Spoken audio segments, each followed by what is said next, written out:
Welcome to my watch-along and discussion of the film April Story. As always, you must find your own copy of the film to watch along with me. This is available on DVD in the US and the UK, but availability seems to be limited. This can also be found on YouTube and archive.org at the time of this upload.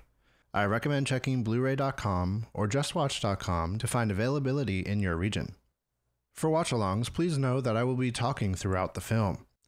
I may say stupid things, I may say incorrect things, sometimes I may even, on rare occasion, give some interesting insight, but please know that it's all off the cuff and errors or misspeaking will abound. Feel free to correct me in the comments, but please don't be rude about it.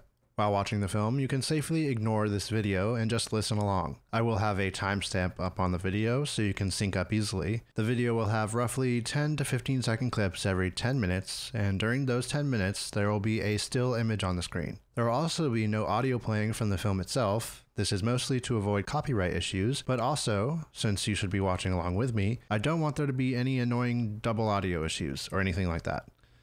Once the film is over, I might briefly discuss my thoughts about it, and then I will head over to Letterboxd to read various reviews as well as check out any written articles about the film. I'll be giving my own thoughts and opinions along the way. Just know that films are subjective, and while I might disagree with a review, I have nothing against those reviewers or reviews. Okay, with that out of the way, let's get into this film. Pause the video now if you aren't ready. I'll give a 3, 2, 1 countdown and then say play. Now for the countdown. 3, 2, 1, play.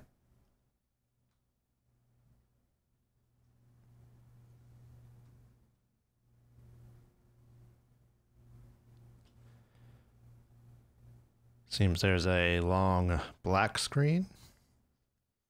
There we go. Rockwell Eyes presents. I don't know anything about this movie. I haven't seen it before, and I haven't read anything about it. All I know it's Shunji Iwai, which I have seen a couple of movies from, and I do love. Okay, we got a point of view shot. Looking at a family. They're seeing us off, I guess, maybe to college or something.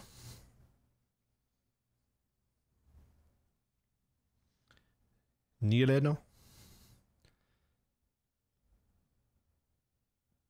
Ah, yes, my daughter's off to college. Good guess, Shane. Good guess. My name is Shane, by the way.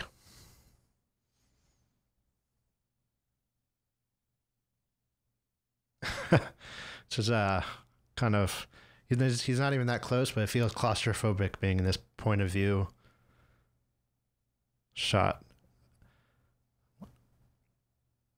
Oh. Yeah, I understood exactly what you said, Father. Bye, guys.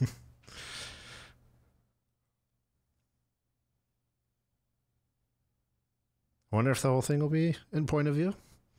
That would be interesting, but I'd be surprised. I don't think that's something Shunji Iwai has done before. 1998. Oh yeah, here we go. Yeah.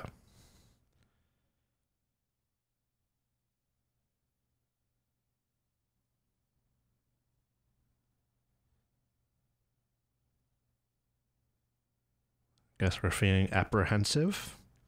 Only natural.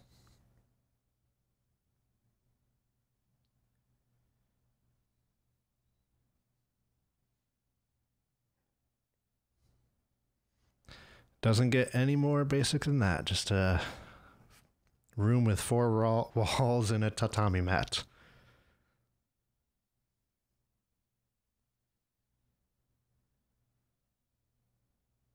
I wonder, I actually didn't look even when this was released, but I wonder if this is kind of in his point where he was still early on, where he was, I know a lot of his shorts and stuff from the beginning of his career. I've seen a few of those, and they're all shot on like, what do you call that, DV? Like, what's the, I know that's the short for it, but I can't think of what the actual word is. Digital video, I guess, but like tape, not tape, like those little CDs. I can't recall what it's called, but yeah, DV. and it looks kind of digital and very imperfect. And that's what it looks like here, just from what I'm able to tell. Although maybe a little bit higher quality than, well, definitely higher quality than those early shorts.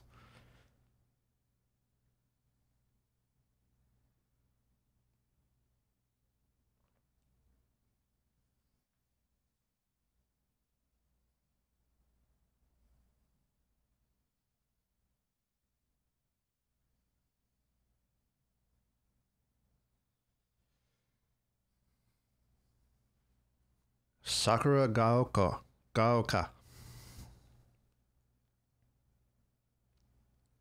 Yeah, Sakura Gaoka. Is that the name of the college, or no? Wait, Gaoka? Isn't it Gakko's like school? Trying to learn Japanese. It is not going well.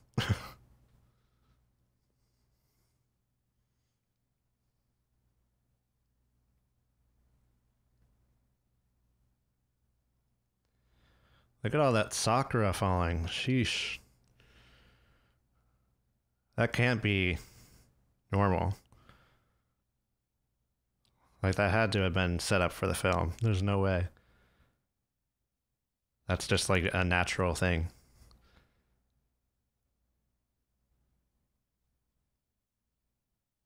That is crazy.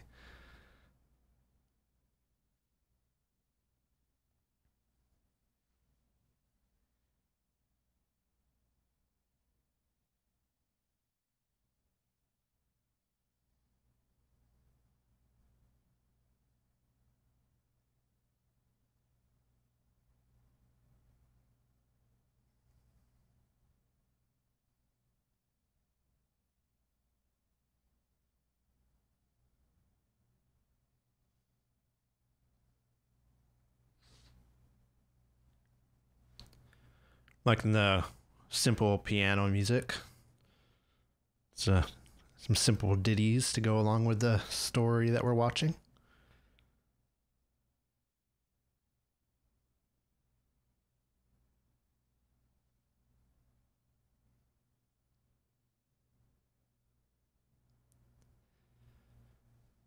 Gotta get yourself a door stopper.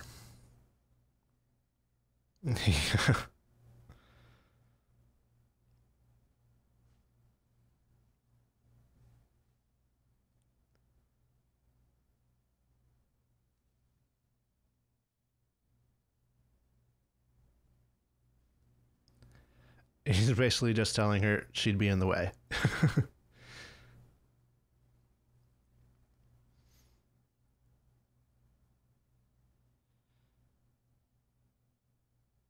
That is good advice. When you're moving, always start with the large stuff. Although it looks like they have all the smaller stuff in the front. That is a tiny chair. Who is that for? That's for like a child.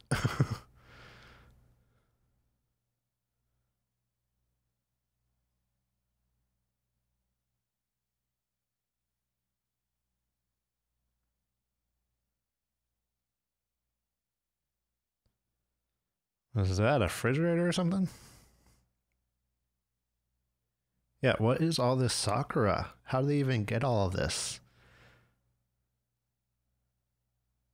Like, I think there's like a pretty, as far as I'm aware, a pretty small margin of time when Sakura is in bloom. And then I don't know how fast it falls. I think it's pretty fast, but not like, just raining down.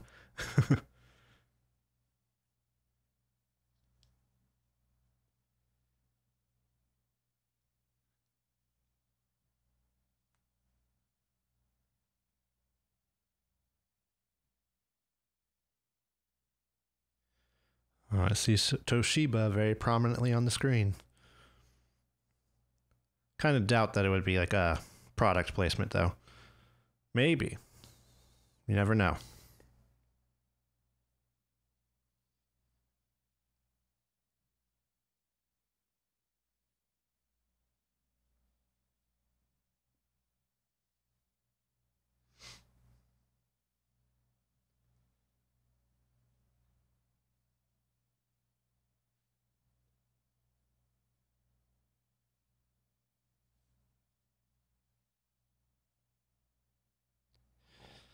Yeah, did their parents like ship all of this to her? I'm confused.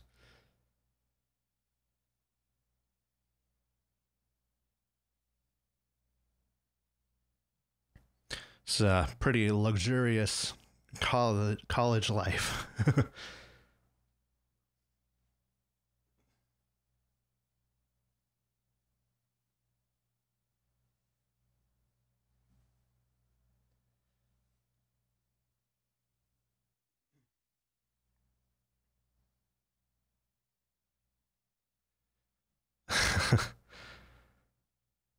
I think you're telling on yourself, guy. No one ever stayed at my place. Hmm.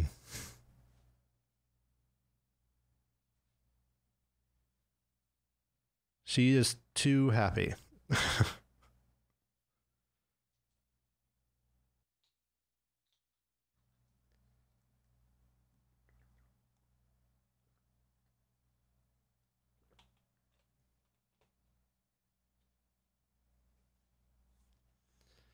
Oh, maybe it's their childhood chair. That would make sense.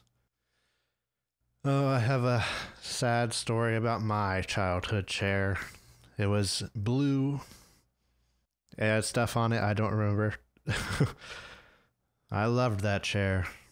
And then one day I came home and it was gone. My mother threw it out. She said I was too old for it. And I disagreed strongly. And I still hold that position today. Probably like 20 years later. I don't know how long it's been. Rest in peace, chair. I miss you.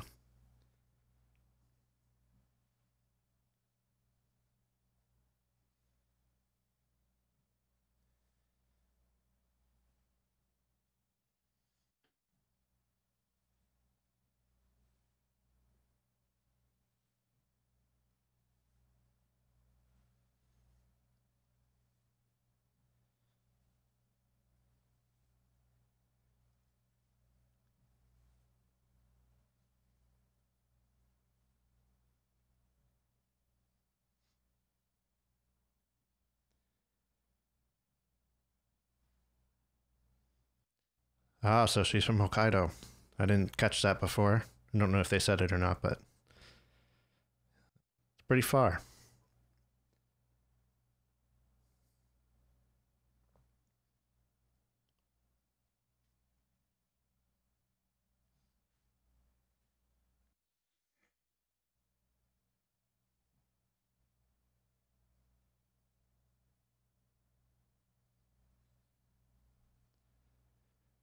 That's interesting to have like a cloth covering. Also, it's glass.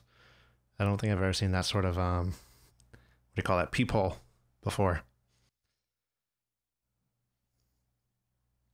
Usually, it's actually a hole instead of like a square grid.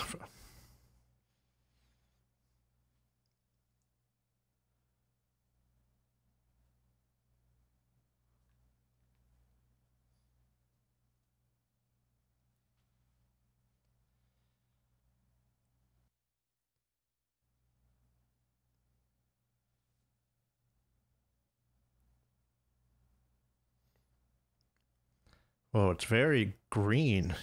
I don't know if that's on purpose or not. It's like green and purple hues.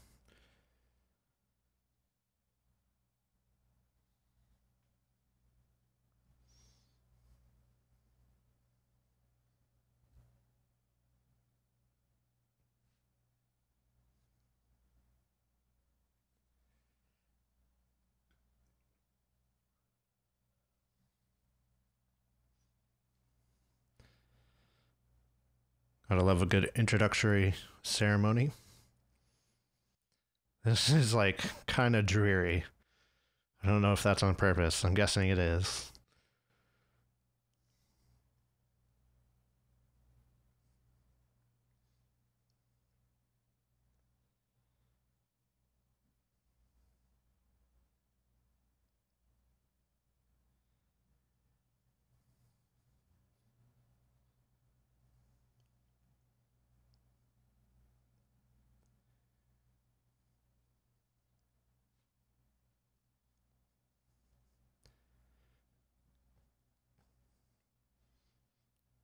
Interesting to specify that those are indoor and outdoor. I'm pretty sure you could figure that out without saying so.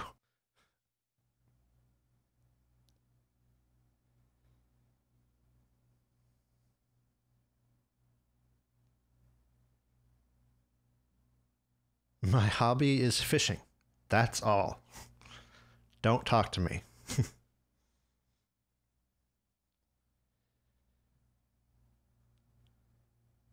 Oh, a bit of English. I didn't expect that.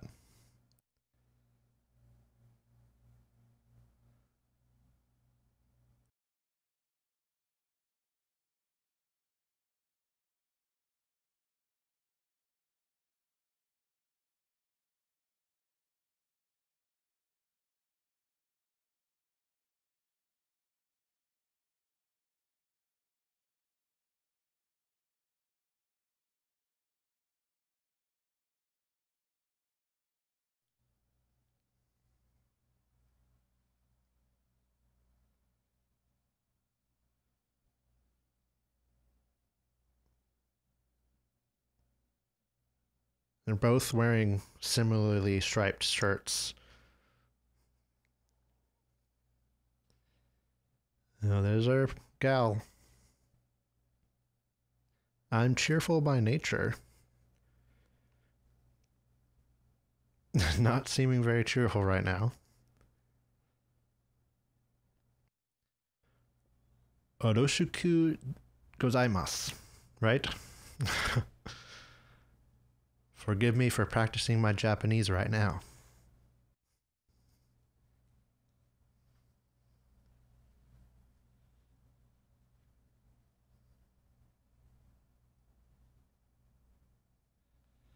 Yeah, just because you live in, where it snows doesn't mean you can ski. It's like living next to the ocean and assuming you can surf.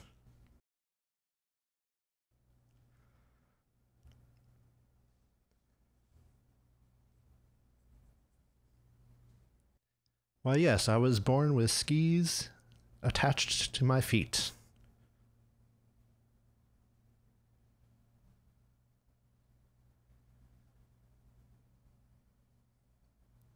I'm liking that backlighting. Very exaggerated.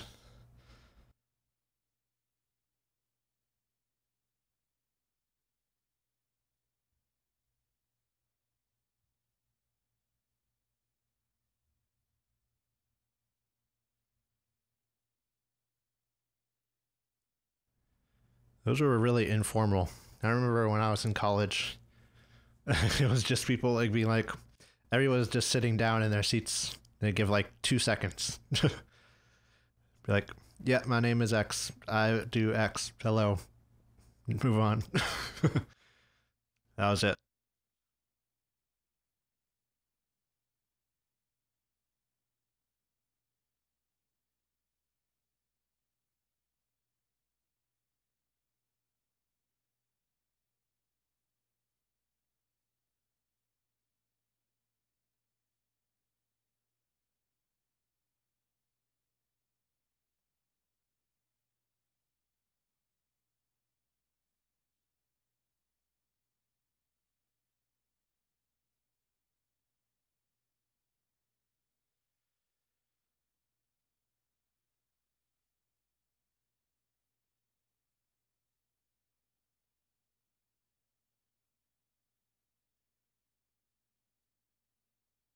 Nire no.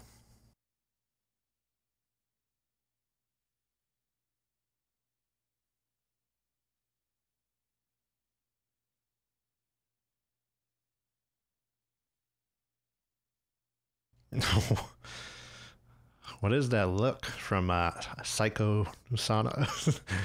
I didn't mean to say her name like Psycho. Psycho? That's kind of funny. Her name does sound like Psycho, and she's acting a bit psychotic right now. Just a tiny bit. Very aggressive. Nichiobi.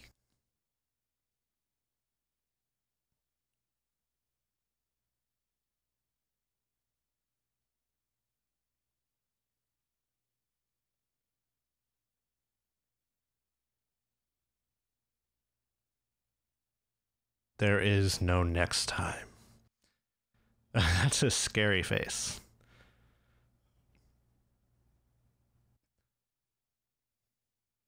This is where I pretend like I dropped something and have to go. Like, oh, I've got to go to the bathroom. Talk to you later. Never again.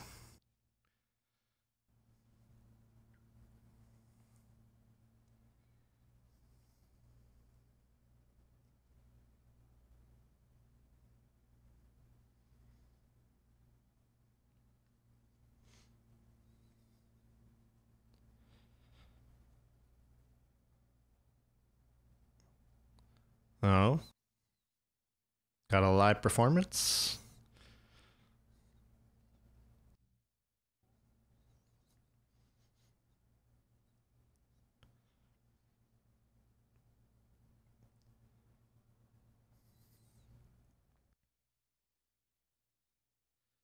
This is nice because it's seems like 100% authentic. Sometimes you get scenes in movies where you got these like buskers or, you know, I guess these are probably college kids performing, and they seem like 100% professionals that have been doing it for 30 years and with like the best equipment and sound systems. And it's not realistic at all. But that seemed pretty realistic.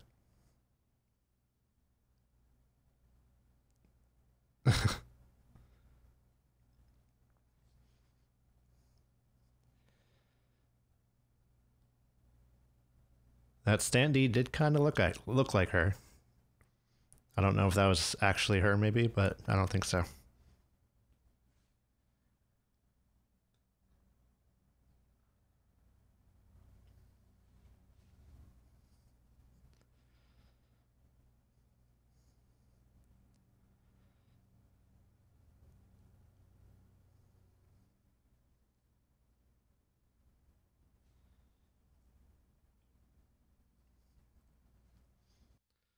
Whoa, slow down. Don't just run. Let's go right into the middle of the road. Why are you just waiting? Okay. That was a risky maneuver. Bicyclists are too brave.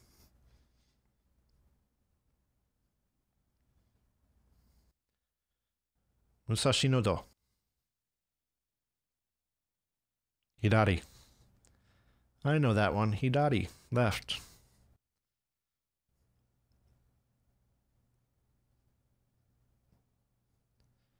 Oh yeah, she did go right.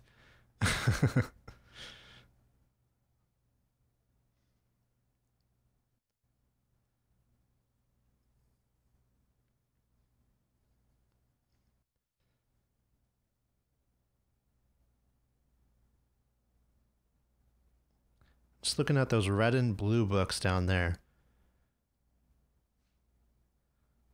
Interesting.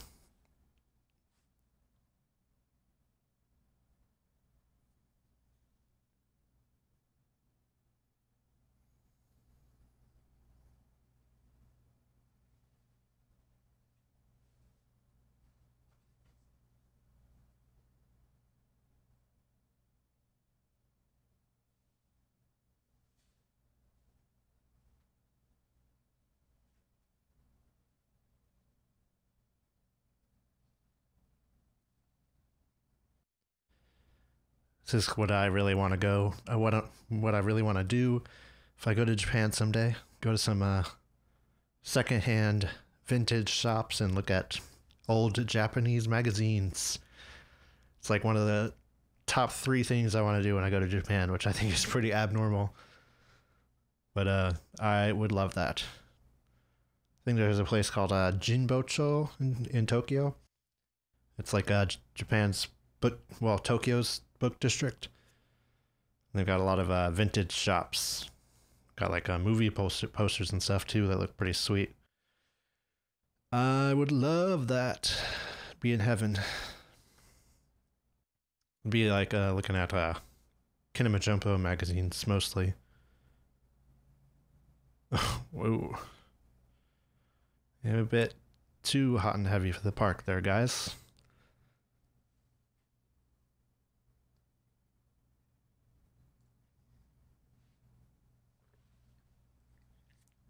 Why'd she walk in a circle like that?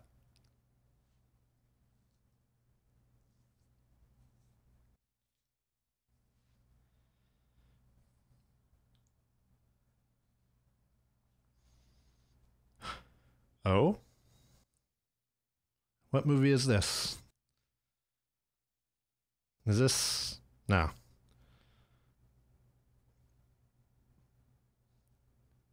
Tokichiro.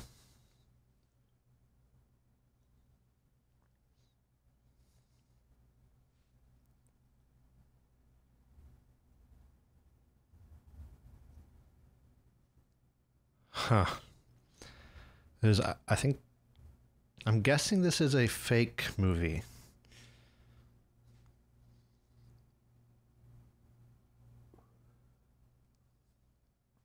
But it's really well done if it is fake. It looks pretty legit. Except for like all the scratches and stuff, it seems too uniform and like predictable to be real.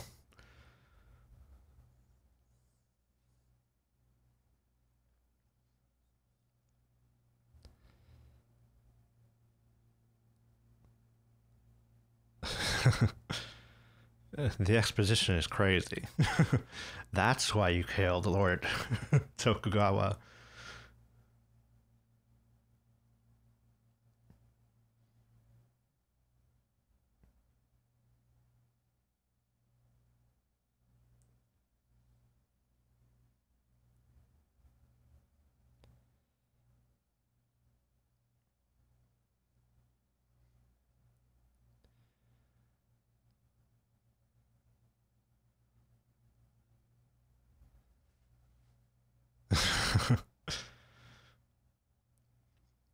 If you know anything about Japanese history, even I'm like novice and I'm not, I know exactly who they're talking about, so it's very funny.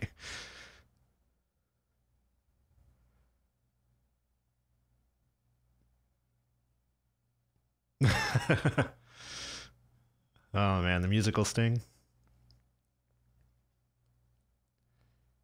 It's 100% fake, but it's cool.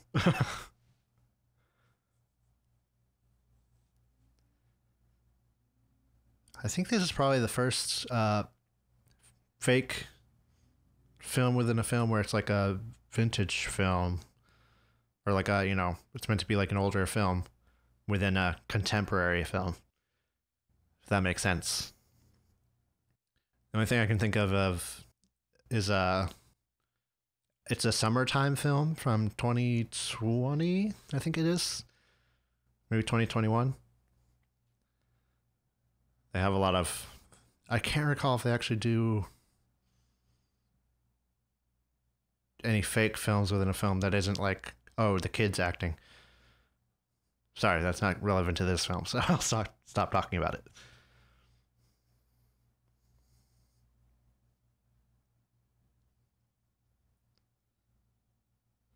Also, this is a very long segment, considering this is a pretty short film.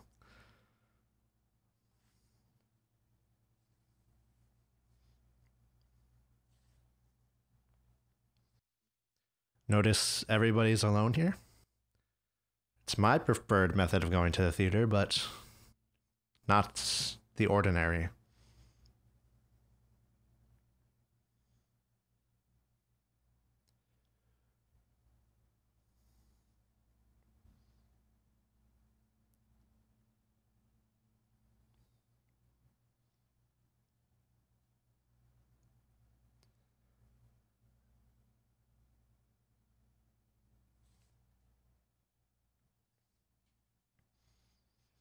Yeah, I'll definitely have to read about this.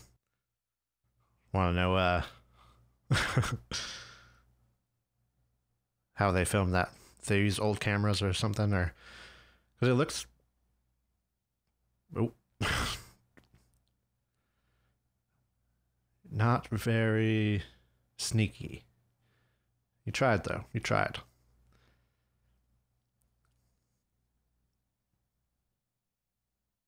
Is he gonna keep? Okay, no, he's gonna try to pick up the can now. Oh, and he's inching closer. It's gonna be so funny if he pops up right next to it. Yeah. Okay. What is he doing? This is where you start inching away. And if he keeps coming, then you leave. You tell a concession person or whatever. Nope. Yeah. What was he even like thinking that he would be able to do?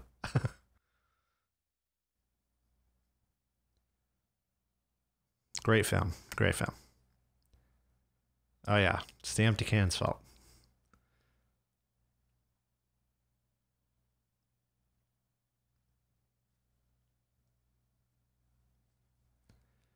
What does that say? I can make up what that said. It looked like a pamphlet or something.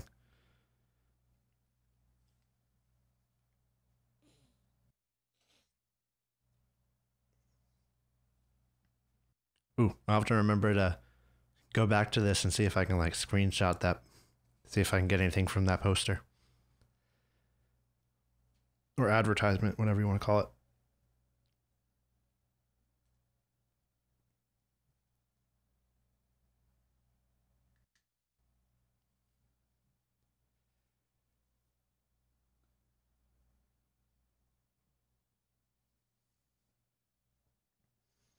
Norman Rockwell?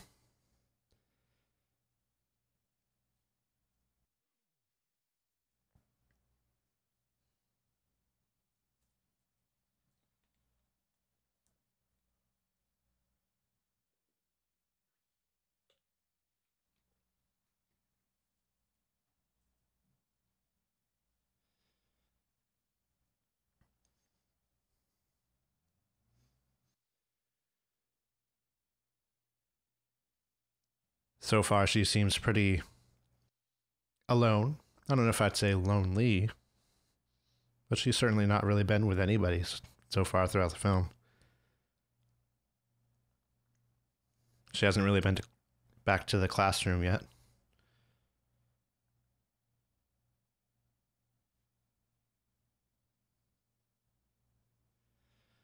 Uh-oh, what is she gonna do when they're closed?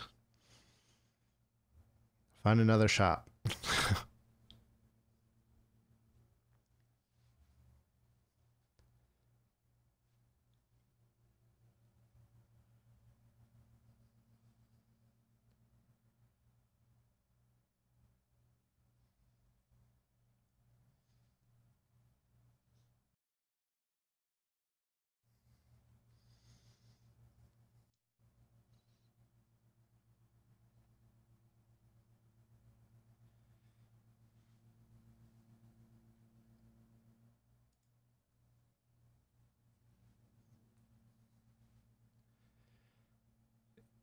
That is the right move. Get out of there.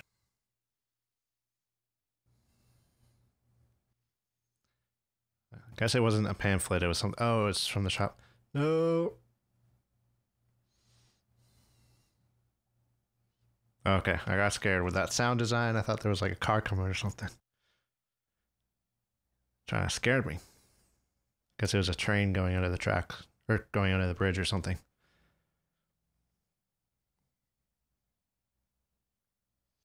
Oh, there's Saeko. Hey, at least I remember her name. I normally would not remember her name.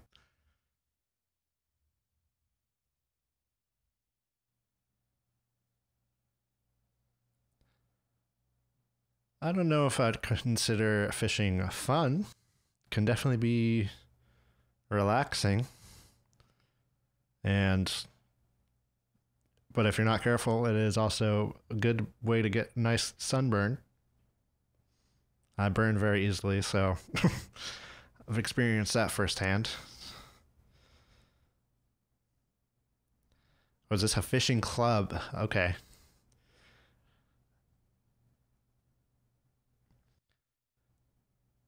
What amazes me about Japanese high schools and colleges and film and television and like anime. These are always there's so many different clubs and activities and stuff, and it's like, what?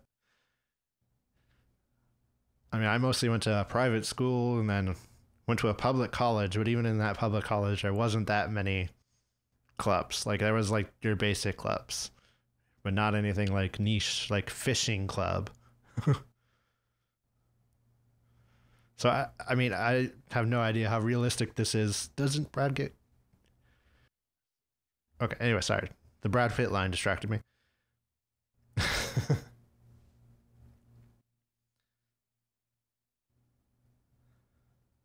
I forgot what I was saying now. That's okay.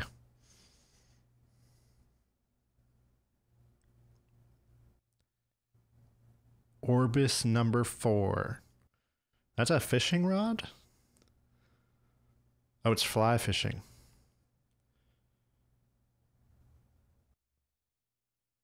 Huh. That actually reminds me of like an actual sad thing. I'm actually, now that I mentioned it, I feel like I have to go through with talking about it. There was a Japanese scholar.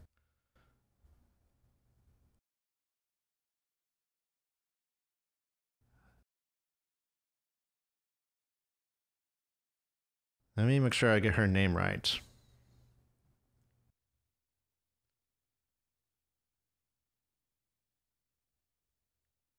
Actually, no, I won't say her name, partly because it will take me too long to find it, but also out of respect. But she wrote quite a few Japanese books and contributed to a lot of like Japanese film books, and she contributed to a lot of Japanese film stuff.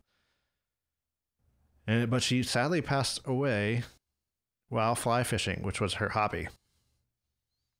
It was very sad when I learned that. Apparently, she was working on a book for, I can't remember, some director who I'm interested in, but I can't remember now who it was. But sadly, she never completed that. But she was quite young, in her 50s, I believe.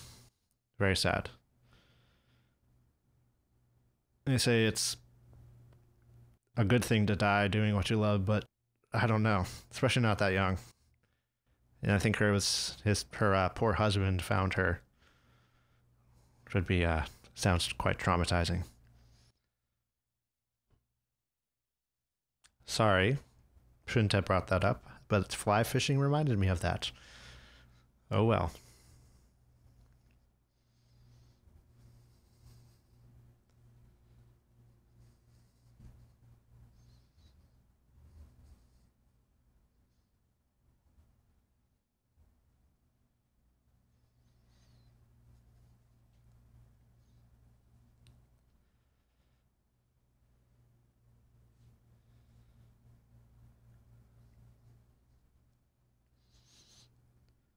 Cultural anthropology.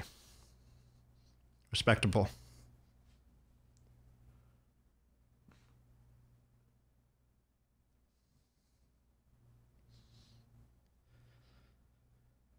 Japanese. You can say gomen, gomenne, gomennasai. There's probably other variations, and they all mean the same thing. Gotta love it.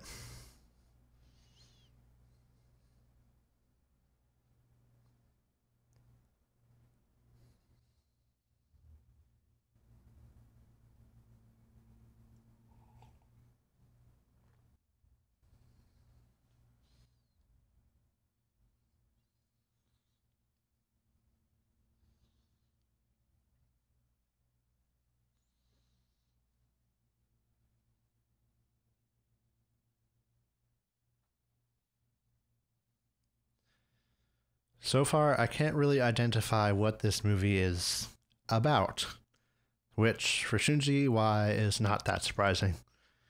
It's a very laid back story, I would say.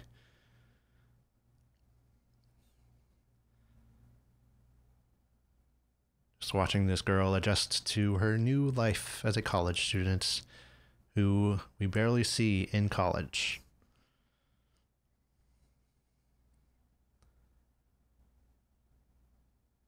This, this is her new life as a bookstore shopper.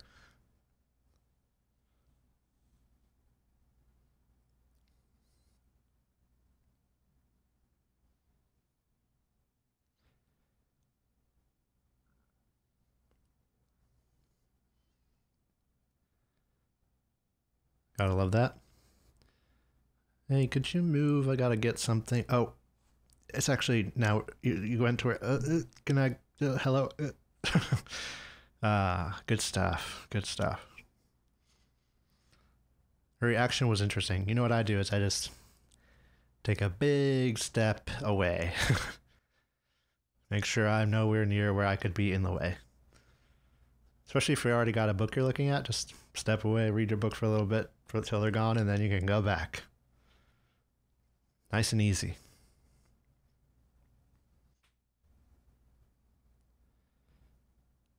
Can't tell if she's interested in him or questioning his existence.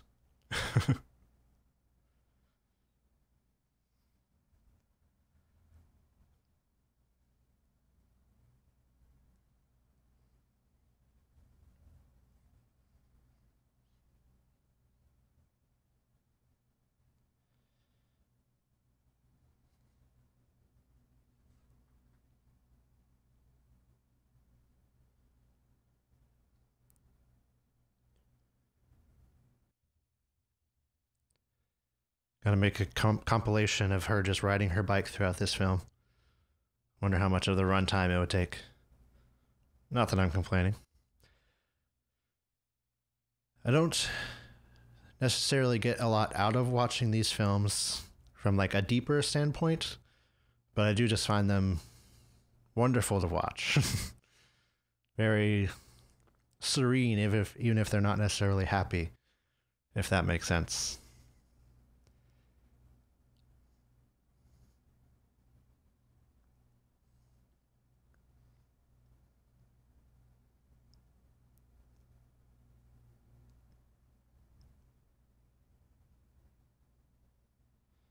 Nice mirror shot. Don't know. I'm a little bit confused on that perspective, but okay.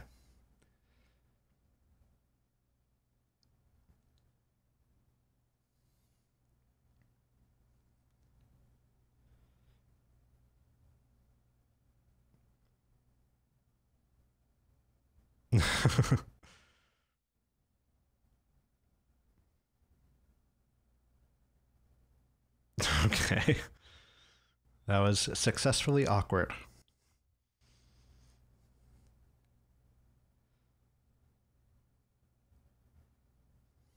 I'm guessing that she had not, in fact, eaten.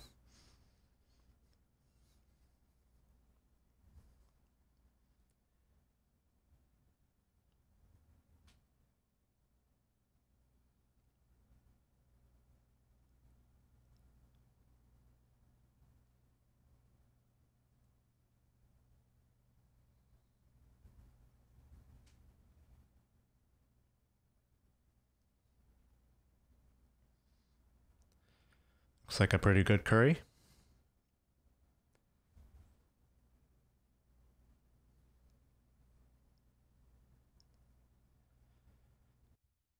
That was a really wimpy bite, though. What was that? She didn't get anything on that second bite. Okay. That was an interesting bit of acting there.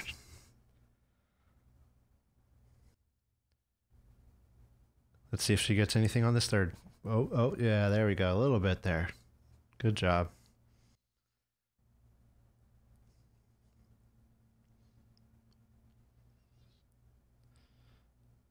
Curry especially, I feel like you gotta, mix it in there, get a nice healthy bite.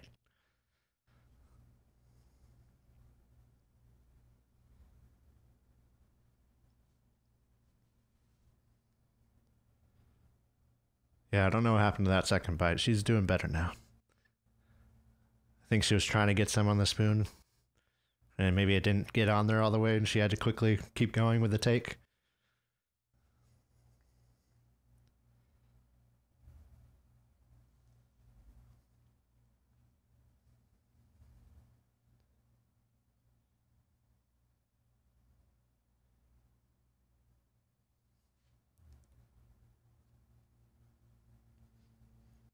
Oh, she's very excited to have somebody at the door. I'm the opposite. I hear the doorbell. I'm like, oh no. Who could it be?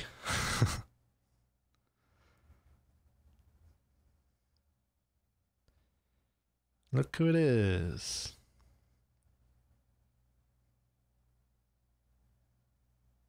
I mean, you can say no. Nothing wrong with that.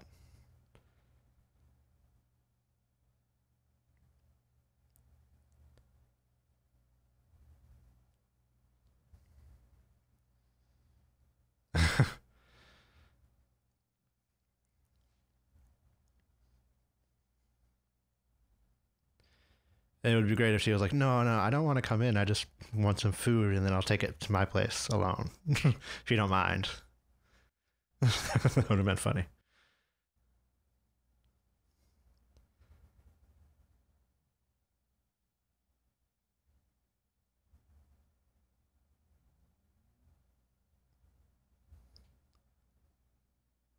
New friend, maybe?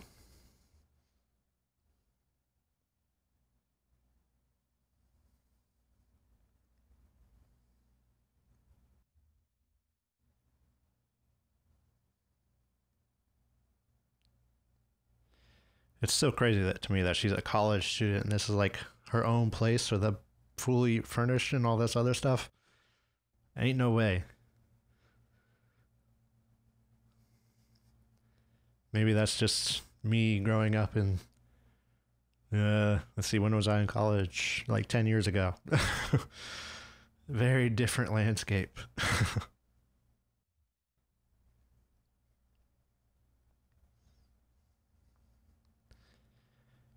It's more like debt and ramen. Pizza on a good day. And pizza's way too expensive now. Pizza was much more reasonable then. Pizza is like a luxury now. Just crazy.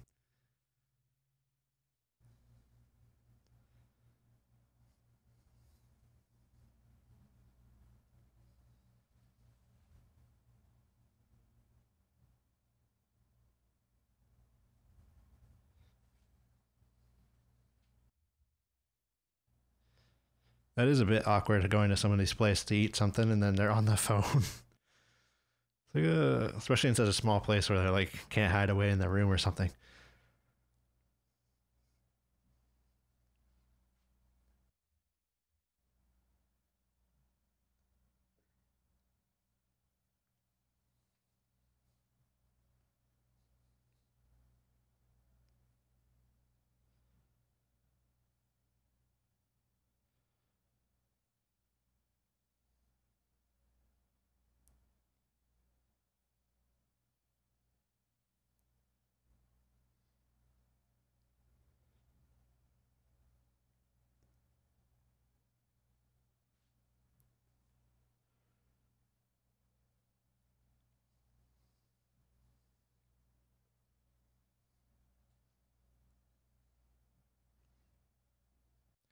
I mean,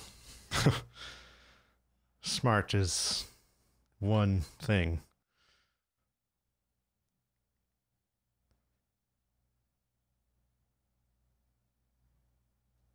I'm watching this and I'm just like, how does fly fishing even work? I'm so confused. You just flick it in, flick it out, and hope something's attached once you flick it out?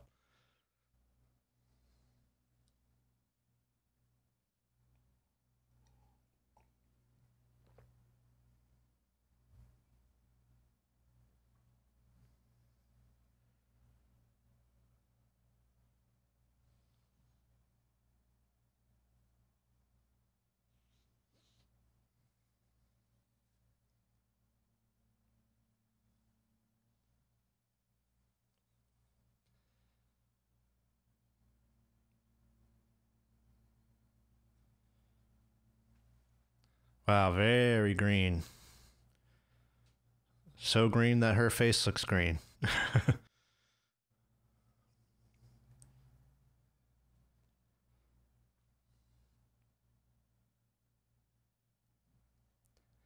Where is she going?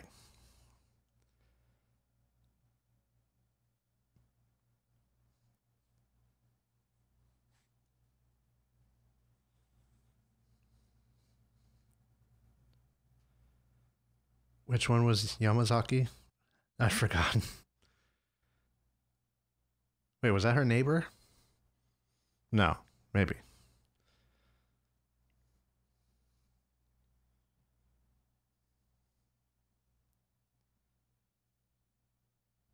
Oh, oh.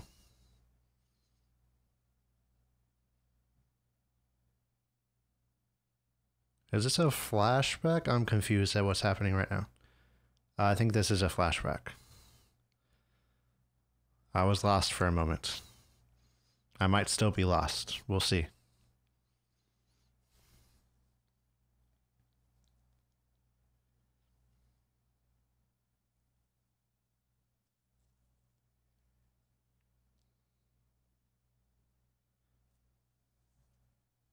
Shooting through a cup of water.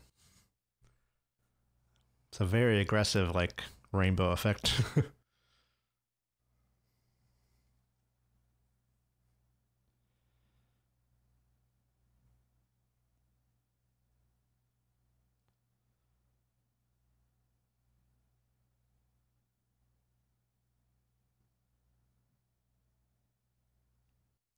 It's another thing in Japanese things where it's like a school.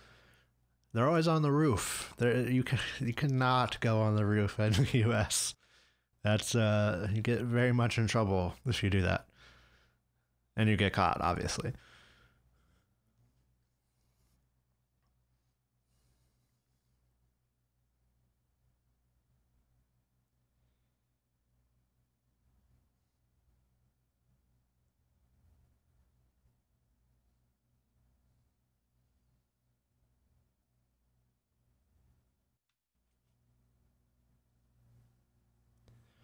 Musashi no.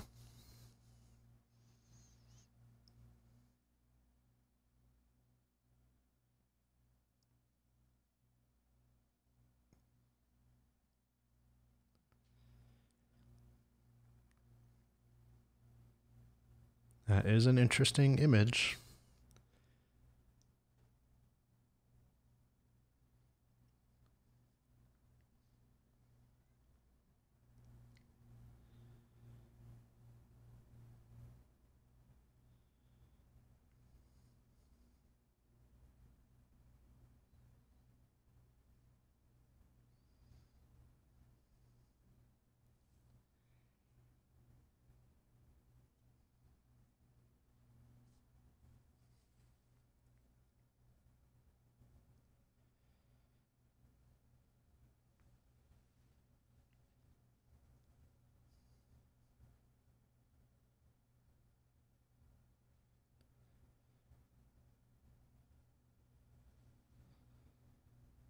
Oh,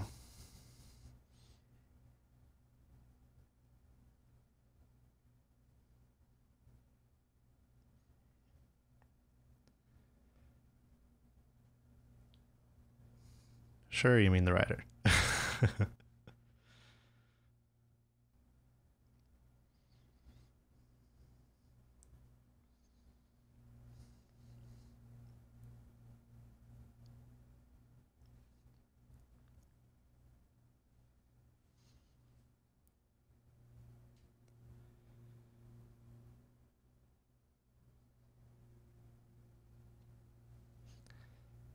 Okay. I dedicated it to the book. Is the writer? I'm confused. I won't lie. So, if I'm understanding correctly, then that guy at the bookstore is Yamanaki. What was his name? Yamazaki. Her lover or her unrequited lover.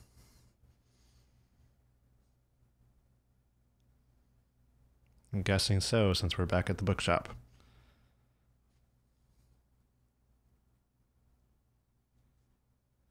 It was a very interesting flashback. That I did not have any indication that's where we were going, so I was confused for a moment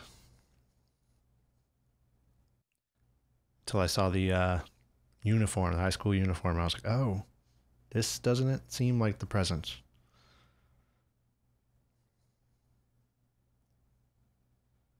Not see. Oh, there he is. But he didn't seem to recognize her, so it's very unrequited. He doesn't even know she exists.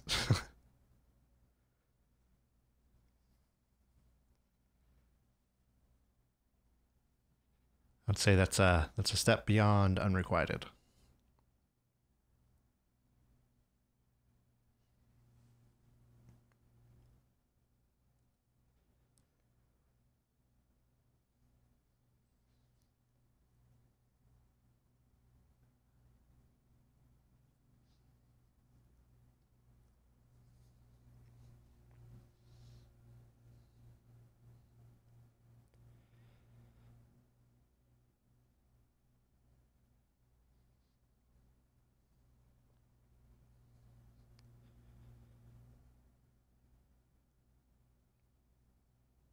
Oh, pro strat. Yeah. Hey, mister, can you help me?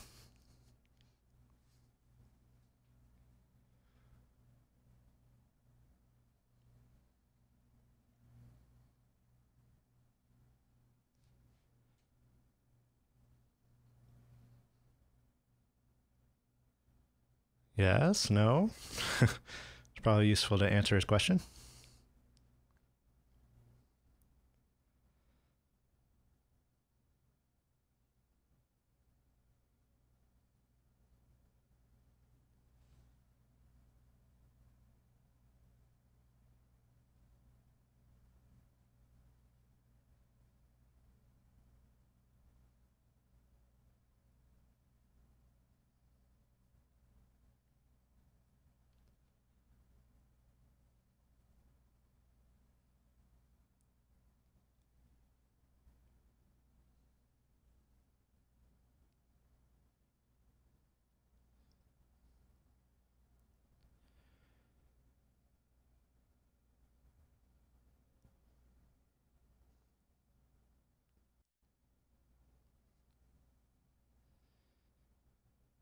To North High School. That's the most generic generic name I've ever heard.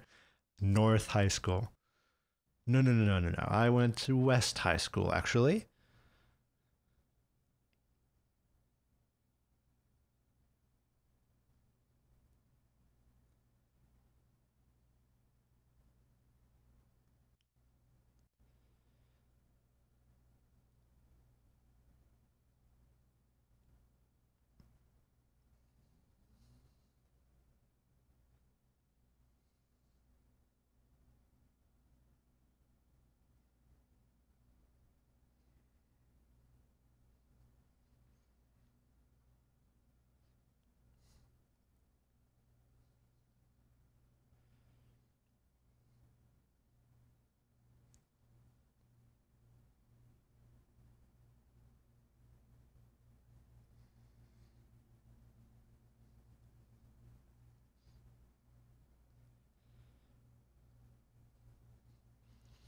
I don't think you have to worry about that.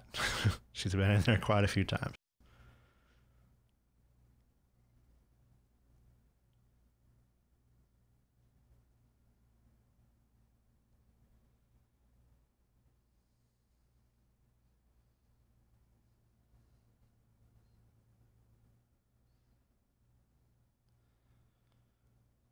Yes, take it.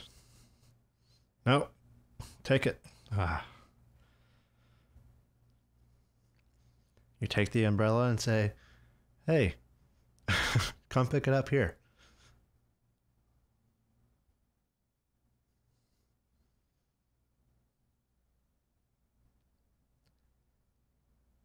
Gotta work on her strategies.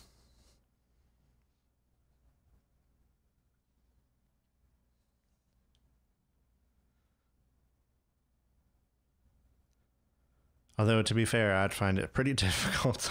I don't think an umbrella would do anything in this.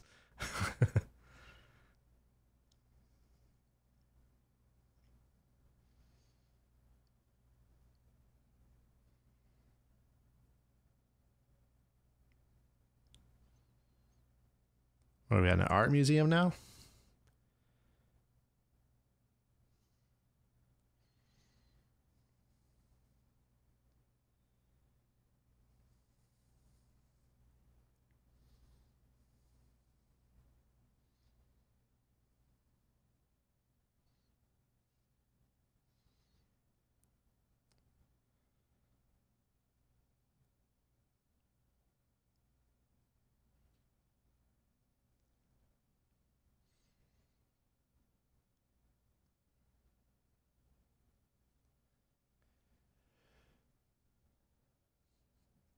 That seems like more hassle than it's worth.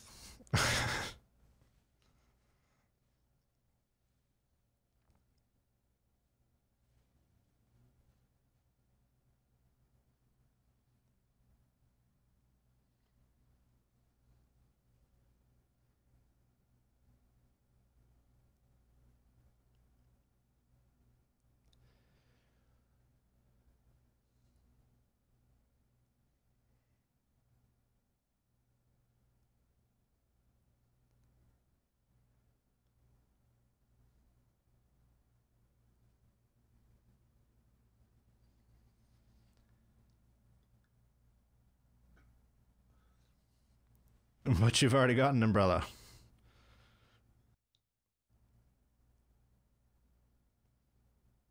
I borrowed an umbrella so I could borrow another umbrella. Great moves.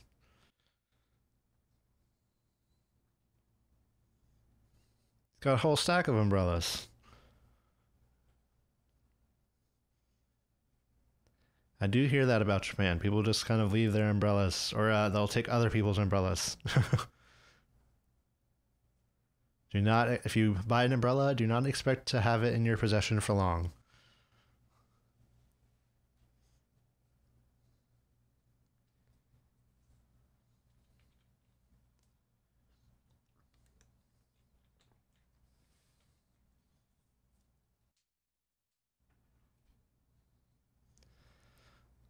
Maybe check them.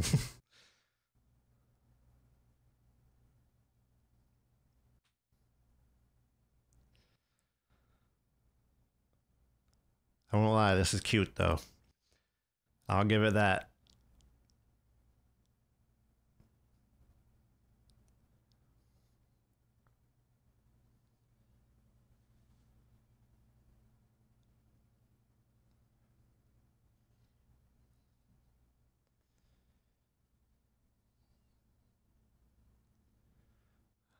Huh? I can't hear you over this rain.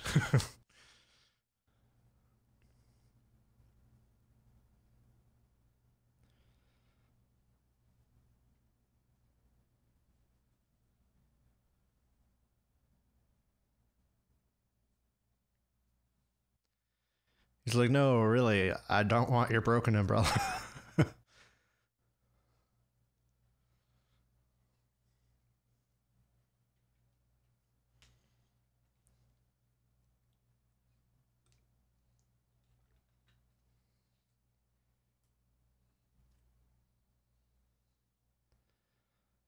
Also, that that guy at the art museum's been waiting quite a while. It's like, where is this girl? Why did I decide to wait for her?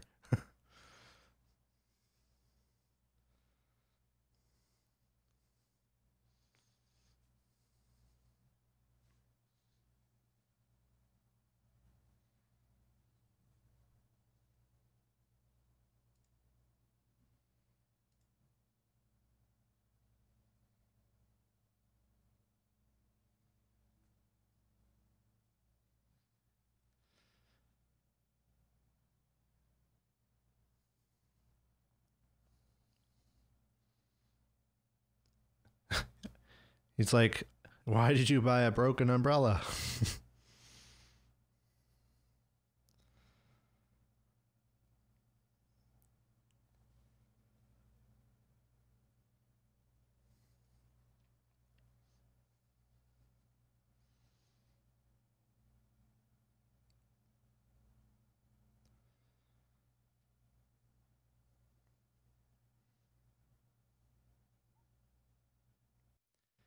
I feel like you're getting wet regardless.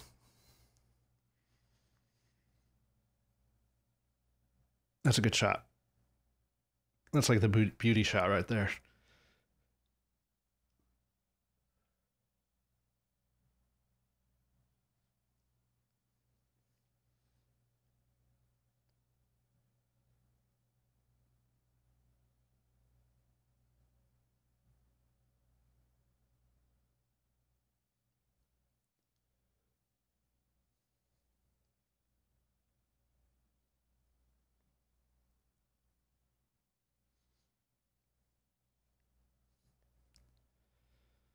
A Miracle of Love.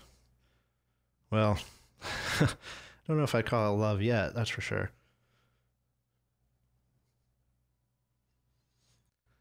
Oh, that was quite the cute story.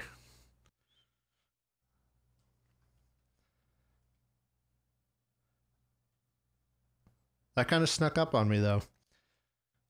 I think that's not unusual, though, for Shunji Iwai. He doesn't reveal his hand right away.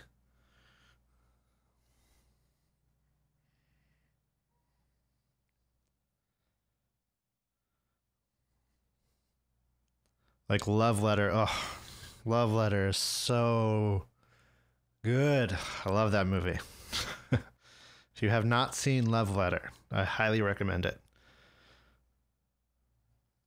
Oh, so actually, April Story came out in '98. Just looking it up now. So it's actually not late in his career, but not early. The few of the short films I've seen from like the early '90s.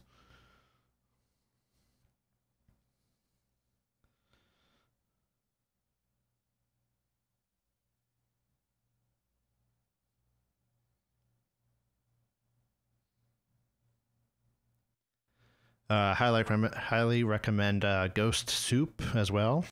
Only about 60 minutes long, from 1992. Kind of a bit of a weirder one, maybe, but really good movie. The Snow King is another one I've seen.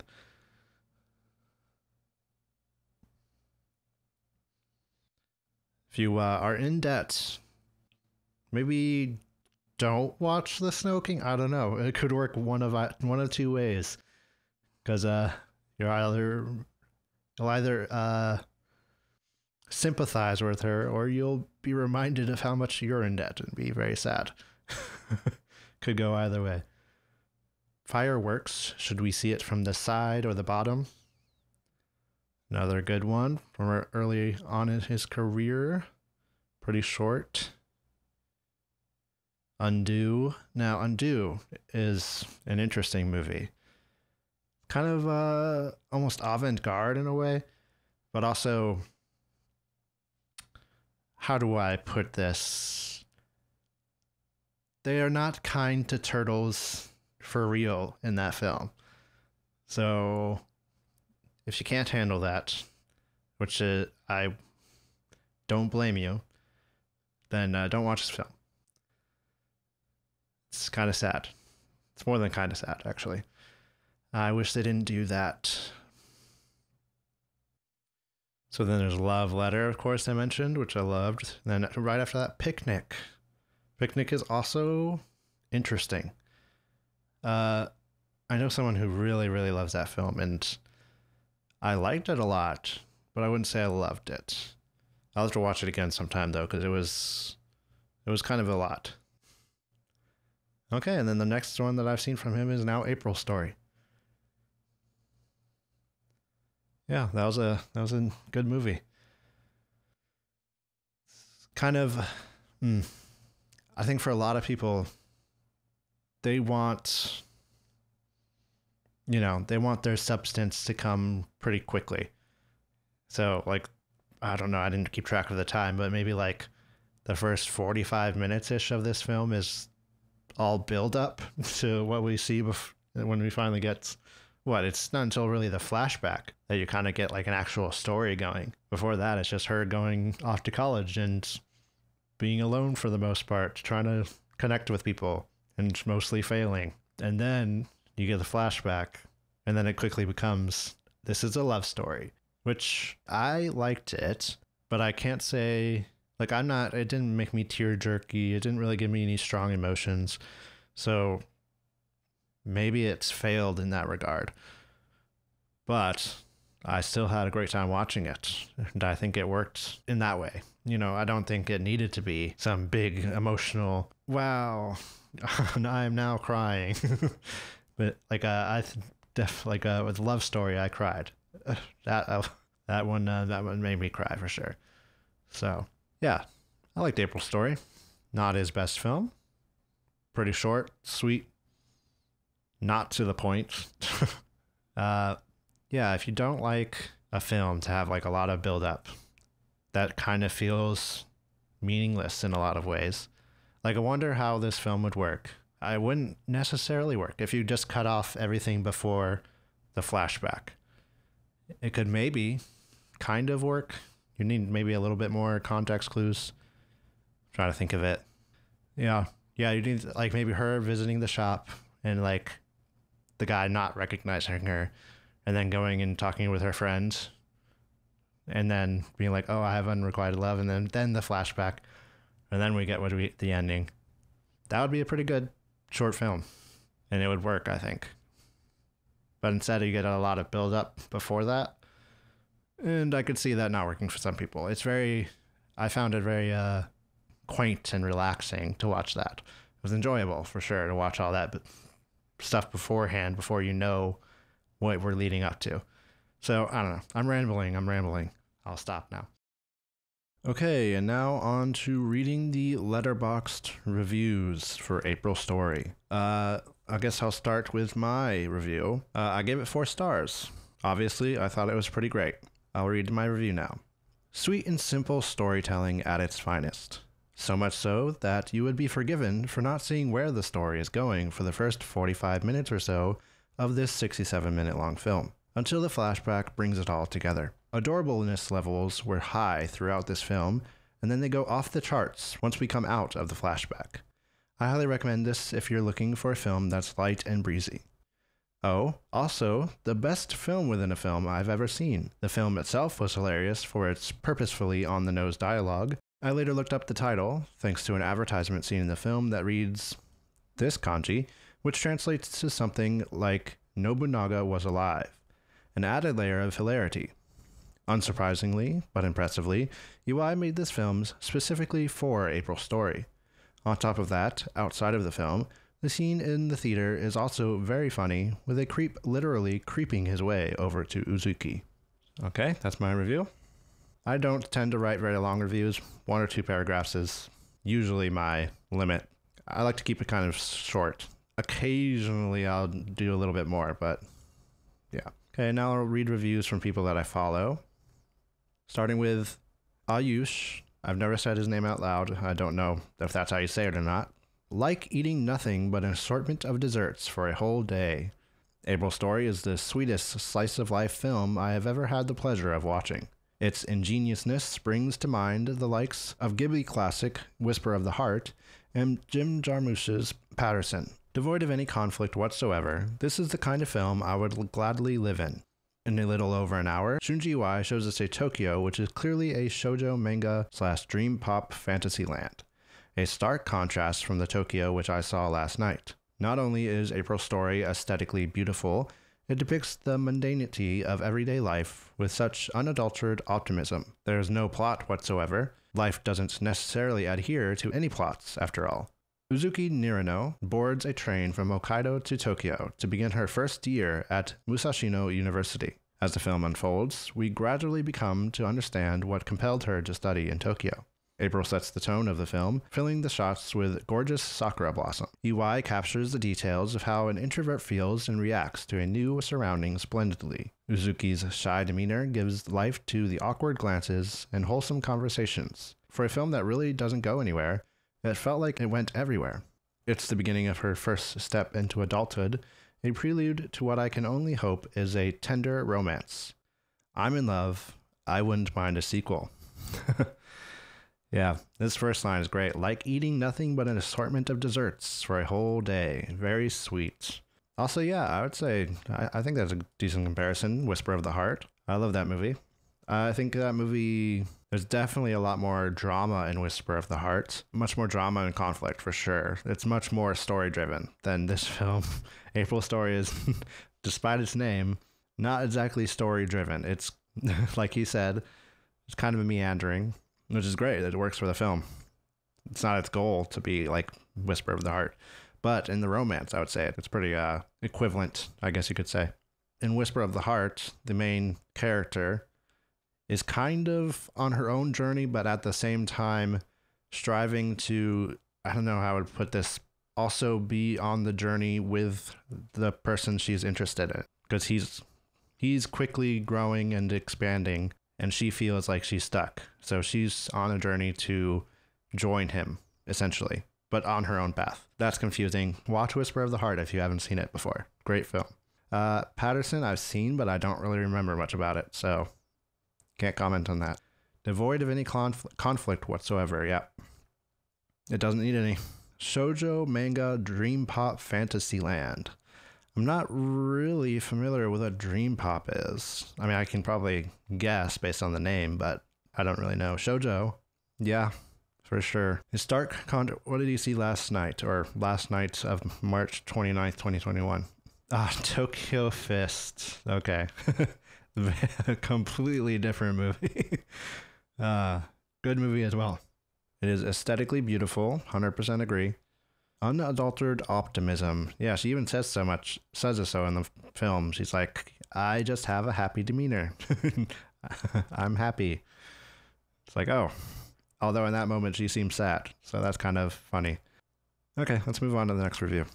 Alistair Leach says, like the perfect melody line, it doesn't overstay its welcome, nor is overly complex. It buries itself within your heart and mind, while touching the soul. Beautiful. Short and sweet, just like the film. Yep, we're on the same page there. Sci-Fi Wasabi says, I appreciated the simplicity of this one, capturing a small period of time when Uzuki moves from snowy Hokkaido and transitions to a small apartment in the big city of Tokyo to start her college years. I'm a visual person, so just seeing 90s Japan depicted in such a way ticked a lot of my boxes. Plus, a tight 67-minute runtime is perfect for encapsulating everything the story is trying to tell us. Oh yeah, 90s Japan, I also, I'm probably slightly more towards like late 80s, early 90s is more where I really love just the visuals of that. But this works too. This definitely scratches that itch. And like Ayush was saying about the being like a shoujo manga, yeah, very much in line with also the 90s aesthetic. They both kind of go together hand in hand. Oscar Lau says, I found myself admiring the simplicity and the sheer poeticism more upon the rewatch. The falling cherry blossom and the rain are perfect match in juxtaposition to the heroine's hidden infatuation with her senpai. It's sweet and adorable, and just the right amount of running time.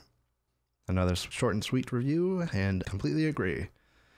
The falling cherry blossom and the rain are perfect match in juxtaposition. I didn't even consider that, really, because all those falling cherry blossoms, like, they pretty much look like rain with how much of it there is.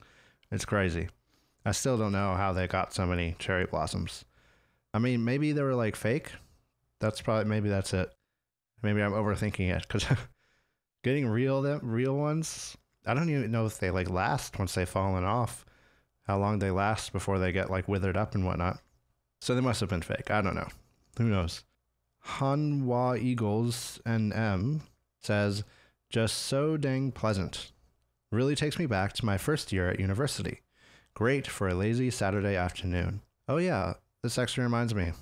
When I was reading a little bit about this film, I saw something about this being like connected to the real Musashino University. Yeah, the name of the university that the main character Uzuki attends is Musashino University. At the time of its release, Musashino University did not exist and was a fictitious university. In 2003, 5 years after its release, Musashino Women's University changed its name to Musashino University, and Musashino University became the name of a real university. The entrance ceremony was filmed at Sekai University. I'm guessing that's their entrance. Yeah, so the entrance ceremony that we see in the film was filmed at this university. The university where the photos were taken is Hakuzaku University. Oh yeah, I also saw this. This is interesting. This is the first film to use DTS digital sound for the motion pictures in Japanese films. That's pretty cool. What was that? Oh yeah, he was just saying, he mentioned university and I was reminded that I saw that. Found that little tidbit of information interesting. Japan Society, great organization. It sucks so much that they're in New York City, and I will likely never be able to go to New York City. But I love what they're doing. I wish it could be broader and go to more places, but understandably they're limited in what they can do. But I'm glad that they're doing it somewhere. So they say here, shy and meek Uzuki, pop star Takako Matsu, which I believe this is her first role, moves cross-country from rural chilly Hokkaido to bustling Tokyo for college. Documenting the travails of settling down in a new environment that's as equally liberating as it is overwhelming, April's story follows the quiet girl as she navigates the anxieties of making new friends, creating a new home for herself, and managing her newfound independence, all for the yearnings of an innocuous crush.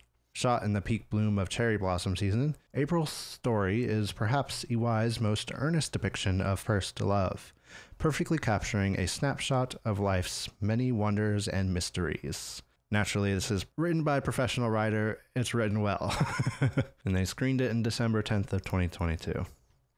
Again, jealous of anybody who's able to go there, but I'm glad it exists regardless. Okay, let's look at the popular reviews. Sean Gilman says, I've adored this film for years, and so rewatched it with some degree of trepidation. But nope, it's still pretty much perfect.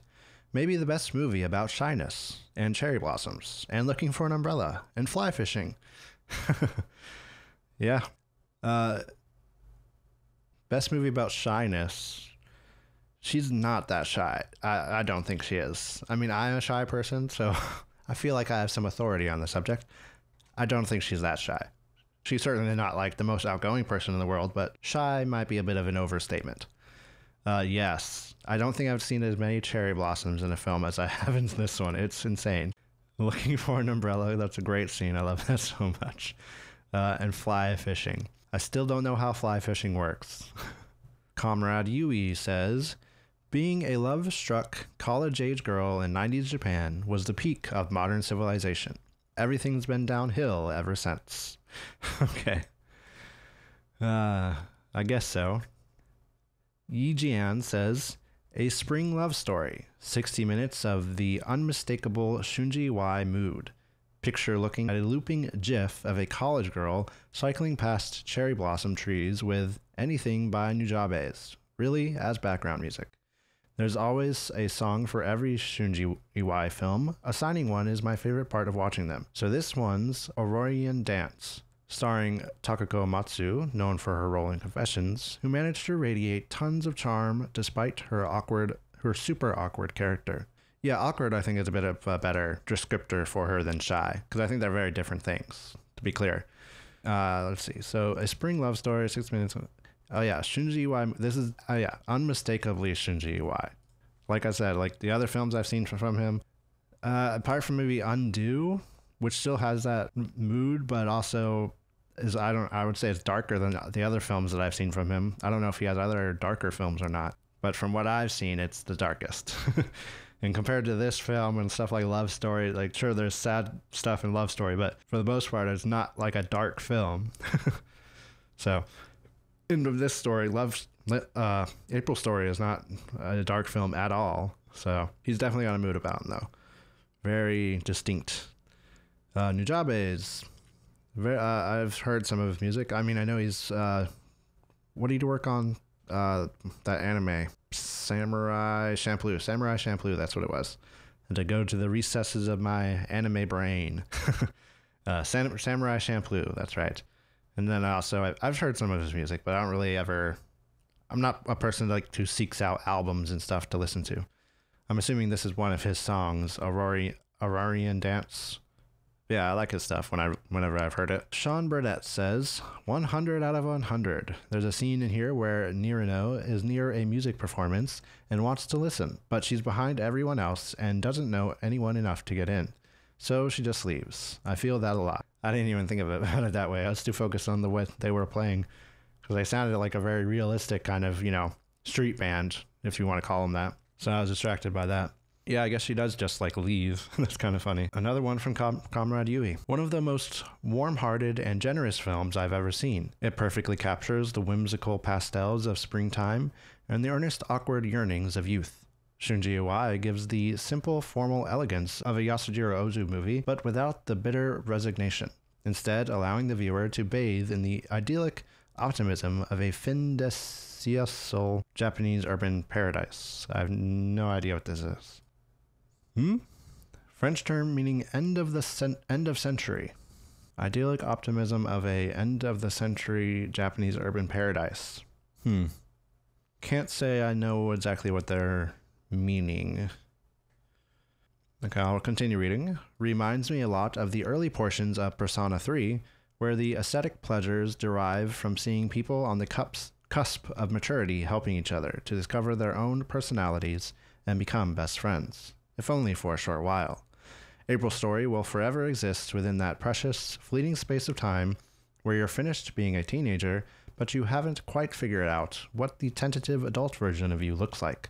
So you aimlessly wander around for a bit, as Takako Matsu does here. She lingers around a band's public performance, goes to see an old samurai movie in a theater by herself, obsesses over a high school crush, hangs in a bookshop for a bit too long, rides around quiet Tokyo streets on her bike, has dinner with a shy neighbor, and goes fishing with some new friends. Nothing of import really happens, and nothing really needs to. This film is a liminal space for both her and the audience to live in a small fragment of peace, a space where everything seems possible. But maybe, for now, we can just chill and enjoy the tranquil moment before it passes by us, drifting away forever on the waves of time and memory. Well written. I'll have to kind of read that again to fully comprehend it. Persona 3, I've never played any of the Persona games. I'm well aware of them, of course, but I've never played them, so I don't know anything about them. The simple formal elegance of a Yasujiro movie, but without the bitter resignation. I don't think all of Ozu's movies are bitter, but I can see where he's coming from, so I'll give him that. Yeah, formal elegance. I mean, I really don't think there's a good comparison with an Ozu film. Yeah, not that I can think of anyways. Trying to think of a film from Ozu that might compare to this. All right, let's move on to the next review by Lexi. Watching this feels like wandering in calming and pretty places that give you comforting feelings. Oh, to go around a university and have bookstore visits, all while riding a bike. I mean, can't argue with that. That's basically what the movie is. Andra says, rain of pink petals covers the streets. You wander in an unknown city looking for a piece of your past that might become your future. Riding bikes under the raining sky, sitting on benches reading obscure books, sharing dinner with neighbors, going to that place, hoping you'll see that person. Is this life? April's story feels like daydreaming in spring, like you're sitting in class during a boring lecture and suddenly start watching outside the window, observing life in the city, wishing you were there, living, fantasizing about what ifs, romanticizing your future in hopes it becomes all true. Director Shunji Iwai brings us in the blurry world of college girl Uzuki Nirino, a world of kindness and hope, and yet there's something in it, a blue underlining, that makes it strangely sad. Loneliness, maybe. April's story brings a constant smile to the viewer. It has sweetness of being young and free, but at the same time, there's something creeping around the corner that makes the feel more realistic, more poignant, melancholy. I wouldn't personally describe this film as melancholic. In the first 45 minutes, before we get to the flashback, I don't know if it's 45 minutes, that's what I've been saying, but it's roughly around that amount of time. In that first 45 minutes, we do get glimpses of loneliness and longing. Does that necessarily equal melancholy? Perhaps. I think it's all up to your interpretation of what the character's feeling. Like, for example, when she's introducing herself to the class and she says, oh, I'm naturally, I forget the wording, but she says, oh, I'm naturally happy or whatever. But on her face is saying, I'm sad right now. So you do get little glimpses of it. But for the most part, she is pretty happy. And she's pretty, she's I think she's confident in her pursuits a little bit because she continues to go to the bookstore. She hasn't yet directly tried to interact with him, but she is there, and she hasn't given up. She's still pursuing it in her own way. So I don't know. You could describe it as melancholy maybe, but I wouldn't necessarily. Playgudakta says, cherry blossoms, biking, fly fishing, umbrella giving, a revelation and the act of kindness through the lens of a heightened reality. An absolute gorgeous 68-minute piece of slice of life, cinema filled to the brim with small details. Its carefree, shy, and contemplative attitude makes it a great introduction to Shunji Iwai's dreamy works. Oh, I haven't seen anybody say that yet, and yeah, I definitely agree. This would be a great introduction to him. It's because it's not as weepy as April's Story. Also, not April's Story, Love Story, or Love Letter. Getting my names mixed up. It's not as weepy as Love Letter is, and also not as long. I think Love Letter is like 2 hours or 2.5 hours or something like that. But it's also like, his short films can be kind of weird. You could maybe also say Fireworks. Can you see them from whatever the full title is? That film could also be a good introduction, I would say. But I think this one maybe more. I think I would agree with him that it's probably one of the best introductions to his works, at least from the works that I've seen from him. It is quite different from films like Undo and Picnic, but there's still some things there that, translates to those films as well. Stephen Gillespie says, a stunningly delicate coming-of-age film. It is small in scope, but encompasses so much through so little.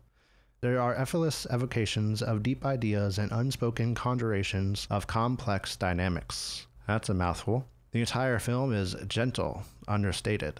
Yet it feels so precise and purposeful and so aware of complex factors. It is a pleasing watch as something to just wash over you, experiencing the perfect atmosphere, but it also rewards and encourages deeper engagement. It's an ode to those that don't fit in, that operate outside of the norms and that therefore struggle to coalesce. And it's so loving and accepting, so true and so empathetic with its lens that it enriches in spite of the melancholy. It's so safe and enriching when we step in out of the rain, but it's more beautiful still, more affirming when we step out into the rain with assurance. I'll say that's a lot to take in from this short review. So, well written. I agree, it's very gentle and understated. Yes, it definitely does wash over you. And it's a great atmosphere. Oh, the atmosphere of this movie is immaculate. And it is rewarding. It's an ode to those that don't fit in. She fits in pretty well, I would say. But, she's too outgoing and she just kind of blends in with it, really. Blends in with the bookstore people, blends in with the fly fishing people. Obviously, at first she's like, oh, I don't know about fly fishing, but then she joins and there's no conflicts, there's no struggle to join. It's very easy. So I don't know about that so much, but I can see what they're saying. Loving and accepting, yeah. Safe and enriching when we step out into the rain, but it's more beautiful still, more affirming when we step out into the rain with assurance. I mean, technically very true, so yeah. Anyways, good review from Stephen Gillespie. It's almost like it was written by a professional or something. Okay, next we have DNA Cinephile. April's Story is a story of shy young love, the kind of love that one is afraid may not work.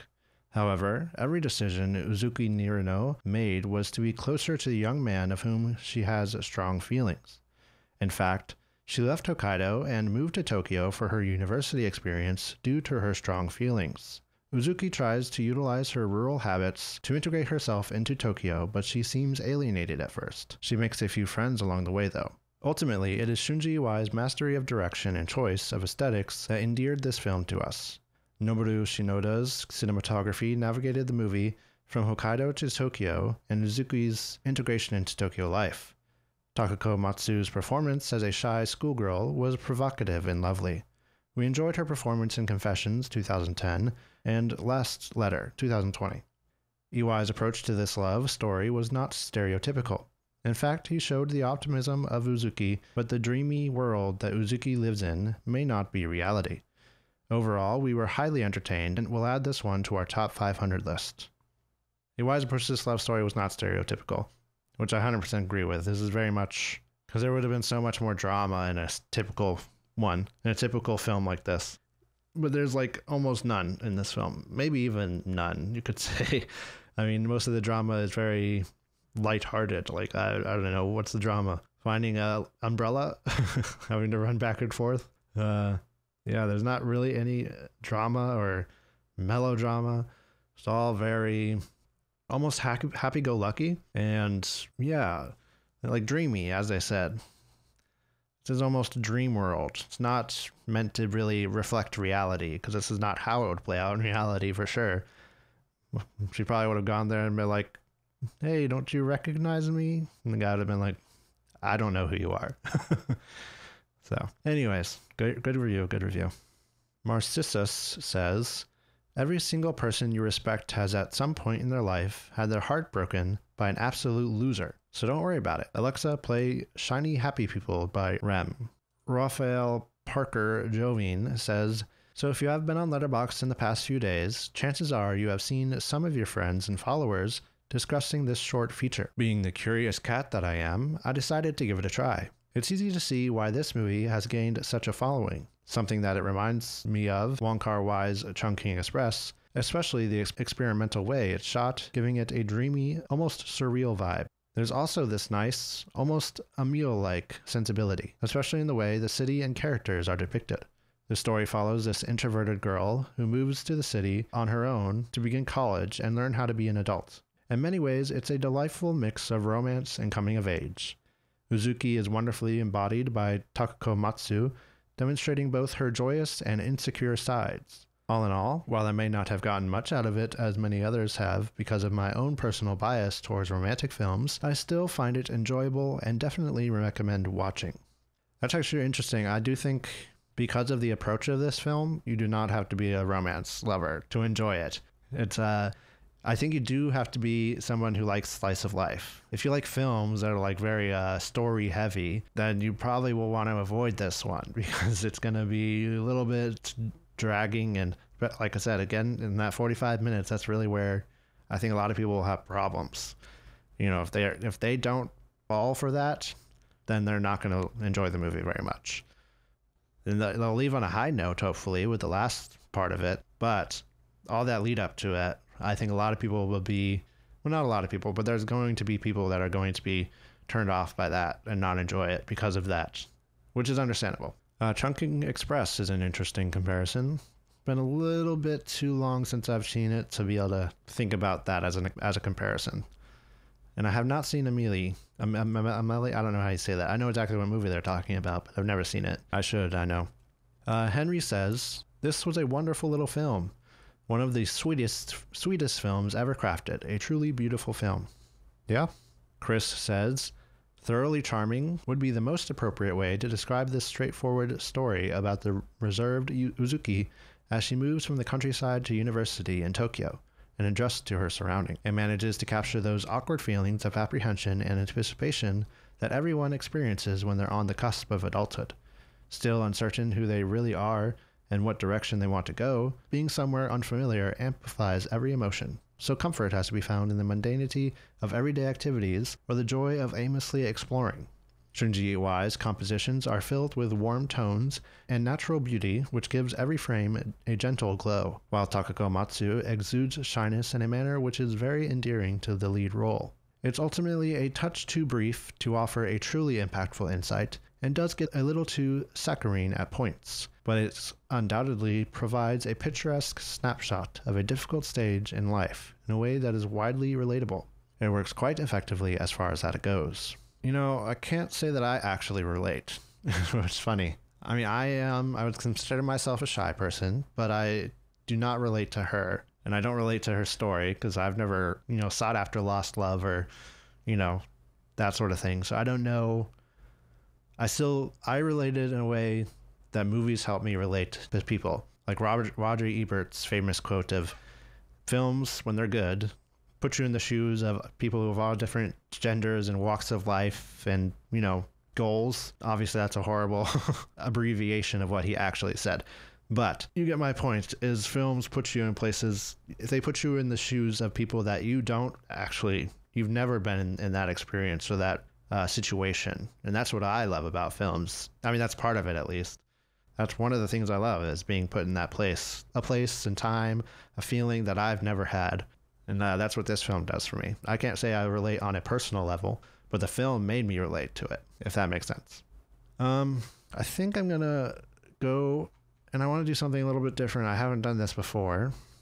I want to look at reviews with low ratings. Okay, so Erkin says, story of an anime girl living in an empty shell and simply fell in love with her cool senpai playing guitar. Okay. Living in an empty shell, I disagree with that a lot. What? I mean, I guess the rest is somewhat accurate because it's very much, this is definitely an anime aesthetic to a degree. And she really did. She fell in love with, did he play guitar? I actually don't remember. Maybe he's just talking about, and that's like a trope. But yeah, definitely a reductive way to put this film. Here's a Japanese review. I hesitate to translate this to see what Google does to it, but let's see. The use of April as a title is already half of the decline.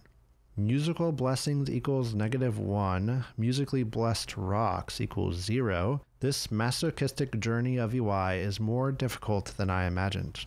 Can't say I understand what they're saying. Musical blessings -1. What does that mean? That's probably a translation thing. I did find it funny. I saw that this was released in March. yes, it's April's story. That's kind of funny. But obviously, I think it was released like mid-March, so a lot of people probably would have seen it by around April. I don't know how release strategies were in 1998, but yeah, certainly people are going to the theaters for longer to see films.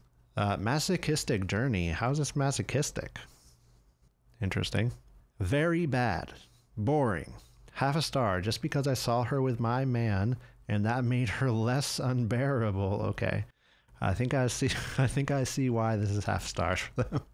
They probably love that main actor and a little bit too much. They love him. Ugh. It happens. I'm not going to read that out loud. So pass. That's just straight up bad. Eva says, this film feels wasted on me.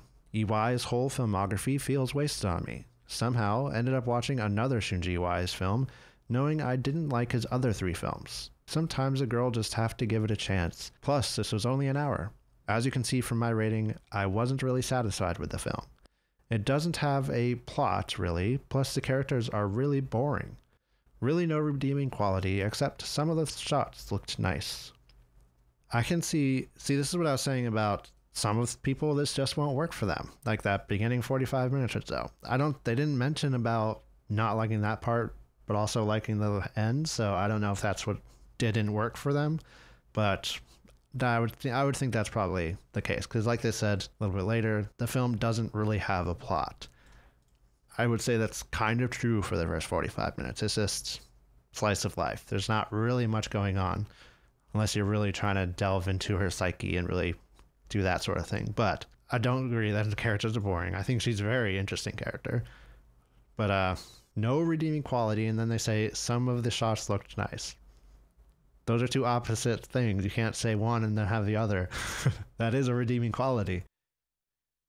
And then obviously, this is something I don't understand about people who do reviews sometimes, is giving half stars to something, like just a half a star to something that you do have some things that you liked about it. I've never understood that. Like, even if I like really, really don't like a movie, but there's something there that like, oh, okay, maybe I'll give it 1 star or 1.5 or 2 or whatever. But a half star, and if I did like something about it, why would I do that? That makes no sense to my mind, at least. Okay, I won't read any more bad reviews. I think it's fun sometimes, but also can get scary. Ooh, this person has a picture of one of my favorite movies, Moving. I'm curious what they said then, actually. One more pre-2000 Shunji Iwai and his effing piano music, I will kill myself. I liked the piano music. What's wrong with the piano music?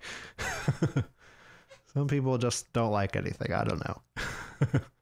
Okay, I think I'm going to go ahead and move on to the IMDb critic reviews. I'll skip over the foreign language ones and just read, and I won't read all of them either, but I'll read most of them. Okay, Asian Movie Web, or Manfred Selzer. I'll skip the story part. We know the story. You just watch that. Review. April's Story is an extraordinary movie about a very shy girl who has to get used to her new life, and in doing so, finds out that apart from several obstacles, the world has to offer a lot of beautiful things. Shunji Iwai's work is everything else but the typical love drama. No cliches are borrowed. The director doesn't aim for some easy tears, but rather portrays an individual's life with a happy, life-affirming undertone and a dreamlike, beautiful atmosphere to go with it. Shunji Iwai should be well known to everyone as the director of Swallowtail Butterfly. I haven't seen that one. Or All About Lily Chow. Also haven't seen that one. I know, big blind spots. This time, however, his work is more positive than his previous movie, Love Letter, and it envelops you with typical Iwai-like magic. It is more positive than Love Letter. I think Love Letter is pretty positive overall, though. It's a sad movie, but yeah. What exactly makes Iwai's movies so special? Despite all simplicity, he can immediately enwrap the viewer with its magical atmosphere. How does he manage to do so? For starters, there is the cinematography. As we can see in a lot of movies by Iwai, the lighting is very important. Sometimes the brightness seems accentuated and important. A shining yet comfortable dulled sunshine comes through the windows and creates a dreamlike scenery. Outdoors, there are always blossoms falling from the trees, covering the trees with a warm and fuzzy blanket. Peaceful nature shots also add to a almost meditative effect. Even though there might actually happen only little on screen, the scenery immediately manages to capture you and carry you off into a warm and soothing world. In addition, there is also the protagonist, portrayed by Takako Matsu. Right away, we can relate to her, even if she might seem a bit stereotypical because of her sometimes rather reserved and insecure character. Yeah, those are great descriptors aside from shy. Like, I think shy isn't quite right, but reserved for sure and insecure, probably. Even so, I could sometimes recognize myself in her behavior pattern, which makes her even more human, for sure. As for the rest of the movie, she keeps growing. She gets more like an adult and even a bit self-confident. Her effort to integrate in her new environment finally pays off, and she even gets some new friends. The supporting roles, on the other hand, rather fall by the wayside. But seemingly unimportant scenes like the one where Uzuki invites her neighbor to dinner are supposed to show us how hard she tries to socialize. Fall by the wayside. I think they're part of her journey. This film isn't about other people, it's about our main character. We don't care about other people. That's kind of the idea. So I wouldn't say they necessarily fall by the wayside as more they are part of her environment and her growth, which might seem a little bit diminishing if you think about it that way, but it's not meant to be. It's just meant to be they're not part of the story we're watching. They have their own stories off somewhere else that we don't care about. not here, at least. It's quite refreshing to see a drama, which doesn't even really feel like one. For one thing, the movie's already mentioned positive undertone is caused by some few subtly enwrought gags or some weird characters, like the girl who brings Uzuki into contact with fishing. This adds a special touch to the movie, and the very simple plot is strengthened, too, as we start asking ourselves why Uzuki wanted to study at this specific university. I actually did not ask myself that. I should have, maybe if I was paying better attention. Maybe I missed something that kind of would have made me think that way, but I didn't think of that until the flashback. We don't have to wait too long for the answer, but the end releases us as soon as we get the resolution. This is rather bitter, as April's story is just too short with its running time of merely 67 minutes, which only shows us one tiny section of Uzuki's life. That is a pity because we really would have liked to stay a bit longer in this world. I think it wrapped up when it was supposed to. I don't think it really needed anything else. Leave us on that high note. What's the thing with the rather long sequence of the old samurai movie at the cinema, which is most certainly one of Shunji Iwai's early experimental short movies? I don't think so. He made it for this film. Why does Uzuki's neighbor behave so strangely? The city residents' social isolation? Why, of all clubs, did the girl join a fishing club? Anyone who asked these questions did not really get the movie. Okay, I was going to say, why are they asking? We're only supposed to see a short section, but yet important part of Uzuki's life. In the end, despite its apparent simplicity, April's story gains an unusual profoundness, also due to Takako Matsu's great performance. Many may ask themselves what the movie is supposed to convey as a message, what it is actually about, and what we are supposed to do with the plot. But in the end, the last shot leaves us with an incredible warm feeling in our chests, which lets us intuitively understand everything. In addition, the gorgeous dreamy atmosphere makes us forget about some very few weaknesses. April's Story is a movie which keeps growing in your heart, long after having seen the picture of it. Yeah, I would say this is definitely a movie where I'll look back and be like, I won't remember in the first, 45 minutes, I was kind of thinking to myself, okay, where's this going? I like slice of life, but I didn't know if this movie was just going to be all slice of life. And if it ended up being that way, okay. But I was also thinking, where is this going? And I wasn't sure if I was going to be satisfied by this movie, but it left me very, very satisfied. So I think it will definitely grow in my mind as I forget my feelings of apprehension that I first had. Good review. The AsianMovieWeb.com. Battle Royale with Cheese. Jack Ford. It's a great website name. In April's story, Uzuki Nirino is fulfilling the dream of every parent for their child. She's going off to study at a prestigious university. The film begins with her leaving her native northern Hokkaido to the capital of Japan, where she is to begin studies at Musashino University. Oh, a pop-up. While it should be the happy start of a new chapter in her life, instead everything feels somewhat sad and stilted. The film, which gets its name from the time when the university year starts in Japan, is modest in its ambitions, scale, and goals. I didn't know that, so that's where it comes from. Written and directed by Shunji Iwai, its story is simple and its themes are easily accessible, which is what makes it engaging throughout. While sometimes it is a bad thing when a film doesn't aim high, the earnestness of April's story is what makes it work. All it sets out to do is tell a simple story, one that many who have been or will be in a similar situation can relate to and find reassurance from, and do it well. It does all of this well enough to overcome its bigger flaws, such as ambiguous sequences and a somewhat corny ending. No, not corny. I mean, I guess it is corny, but I like it. It's a good corny. Iwai's subject, Uzuki, makes for an interesting character study. She is always upbeat and positive despite constantly looking and feeling out of place in her new surroundings, as well as regularly coming up against roadblocks and disappointments since moving to Tokyo. Yeah, she's...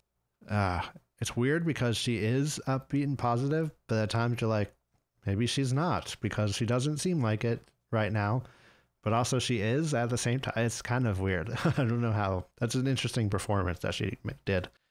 And I'm sure Iwai was very specific in how he directed her there as well. I wouldn't be surprised. When she first arrives into her student digs, some of her belongings she has to send home as there is not enough room. This leaves her apartment feeling very small, but also very empty, with no room for her to welcome guests. Her, sat alone with barely anything around her, serve as a visual reminder of one of the major themes of the film, loneliness. That place is not small for a college student, just to be perfectly clear. That is a giant place for a college student. I would consider her lucky to have that. I mean, I don't know. Maybe that's wrong of me, but to me, that's a huge place. And she had lots of space, and she had lots of things all around. That place was fully decked out. So I don't agree with that at all. That conclusion about why. I mean, obviously, she didn't get to keep her chair there and other things, but a lot of stuff she kept there, and it was very lived in. She had lots of stuff hanging out on the walls and whatnot. It was not empty. Anyways. Also, is major themes of the film loneliness? Is that true? Maybe. Again, I don't think she's... It's all... I don't know. I have a different viewpoint of what loneliness is. Being alone is not loneliness.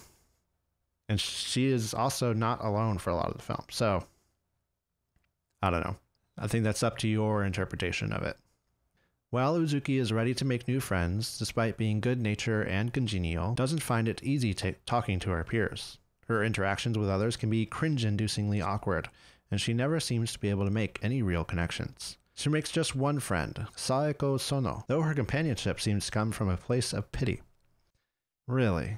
I don't know if she definitely has a pity her. She just wants her to join the fly fishing club. I don't know. She's very set on her joining the fly fishing club. Also, she makes another friend, her neighbor. So not just one friend. And you could say that she also made a friend in the in her new love interest. Because I would say they aren't in like a love relationship yet. To put it, it's a weird way to put it, but you know what I mean. They're friends now. I believe they've become friends in this moment. They're not necessarily becoming lovers yet. So I think she made more than one friend, is my point. Uzuki tries to reach out to her neighbor, who is just as bad as interacting with others. She's definitely worse. And she also joins the university's fly fishing society, even though her interest in the activity is minimal. It can be very uncomfortable watching such scenes, as they can feel very raw and real. Yet, as awkward as these moments can be, it's vital to pay attention to all of them. Every minor detail, from dialogue to visual inserts, provides key clues as to where the story is heading. In particular, the fact that Uzuki's isolation seems to lead her into visiting the same bookshop every day and make purchases that are of no interest to her. It ends up being a big part as to what she is there in Tokyo for. Yeah, I'd say the bookshop is definitely an indication of, like, you could probably, if you were reading more into that than I was, kind of figure out where the story's going. But I don't know about everything indicating that. Maybe. I'll definitely watch this again sometime for sure, and like I'll have a better understanding of the movie, so maybe I'll notice things I didn't notice before. Brisk, at just 64 minutes long, April's story doesn't feel especially short, but there are moments which seem superfluous and time-consuming for such a short film. A not insignificant portion of the film has Uzuki sat in a cinema watching a samurai film, where a stranger tries to make a move on her. As it seems not to serve any larger point, and is generally unsettling, its presence in the film seems questionable. Ooh. Now, I also felt like, I even remember commenting on it as I was watching, that it felt like a long part for this short film. Because this film's pretty short, but that samurai scene is, I don't know, I didn't clock it, but it seemed like it was maybe 10-15 minutes long. Maybe not that long, maybe like 10 minutes. And yeah, you could argue that it has nothing to do with the film, but also I think a lot of the first 45 minutes isn't particularly indicative of what's to come. Like they're saying earlier that there's lots of details that indicate what's to come. Maybe there is. You could argue that for this part as well, though. And you're talking about like loneliness. She went to the theater alone. That's kind of indicating that. It's a funny part of the film. I think it's good for that part, for that reason as well. It's always nice to have like a humorous interlude, I guess you could say, especially in something like Slice of Life. But I guess you could say they're generally right that it does not necessarily serve any larger point. It's funny. It is unsettling, but it's in a humorous way. It's definitely not meant to be like, yikes, or, you know, it's not meant to off-put you from the film. So, anyways, April Story was released in 1998, but looking at it today, you would not believe it. First, the subject matter it deals with is just as relevant today as back when, and recognizable even for people not in a similar situation to Uzuki. More so, it is very well made, with clear and crisp photography that doesn't betray its age, and showing a high level of craft. In short, Iwai has made a timeless film. It's not perfect, but by the time it would take to get worked up about the film's imperfections, it is over. Able to succinctly tell a universal human tale, April's Story stands the test of time and remains just as effective more than 2 decades on from when it was made. Pretty good review. I disagreed with some of it, but I mean, that's fine. That's what reviews are. They're personal opinions. Okay, I'll skip over these 2 foreign language ones. DVD Beaver. I think they're just going to be talking about like the release of the DVD. So I'll skip that one as well. Eastern Kicks, or Harris Dang. April Story. Renowned director Shunji Iwai romanticizes and fantasizes school life with the enchanting actress Takako Matsu. Shunji Iwai, oh my. Off to a good start. I remember my very first viewing of a Shunji Iwai film. I was sick from school and I was just watching daytime television. Switching to the SBS channel, I saw the beginning of a film that involved two schoolgirls on a playful through the streets and a park to the train station with a nice piano score in the background. There was something about it that had me entranced, like the digital video cinematography or the musical score, but I realized that it was the two female leads and their wonderful, genuine chemistry. That film was Hannah and Alice, another one that I haven't seen, starring Yu Aoi and Anne Suzuki. Hoping to find a film with a similar feel, I venture onto Iwai's earlier work, April Story.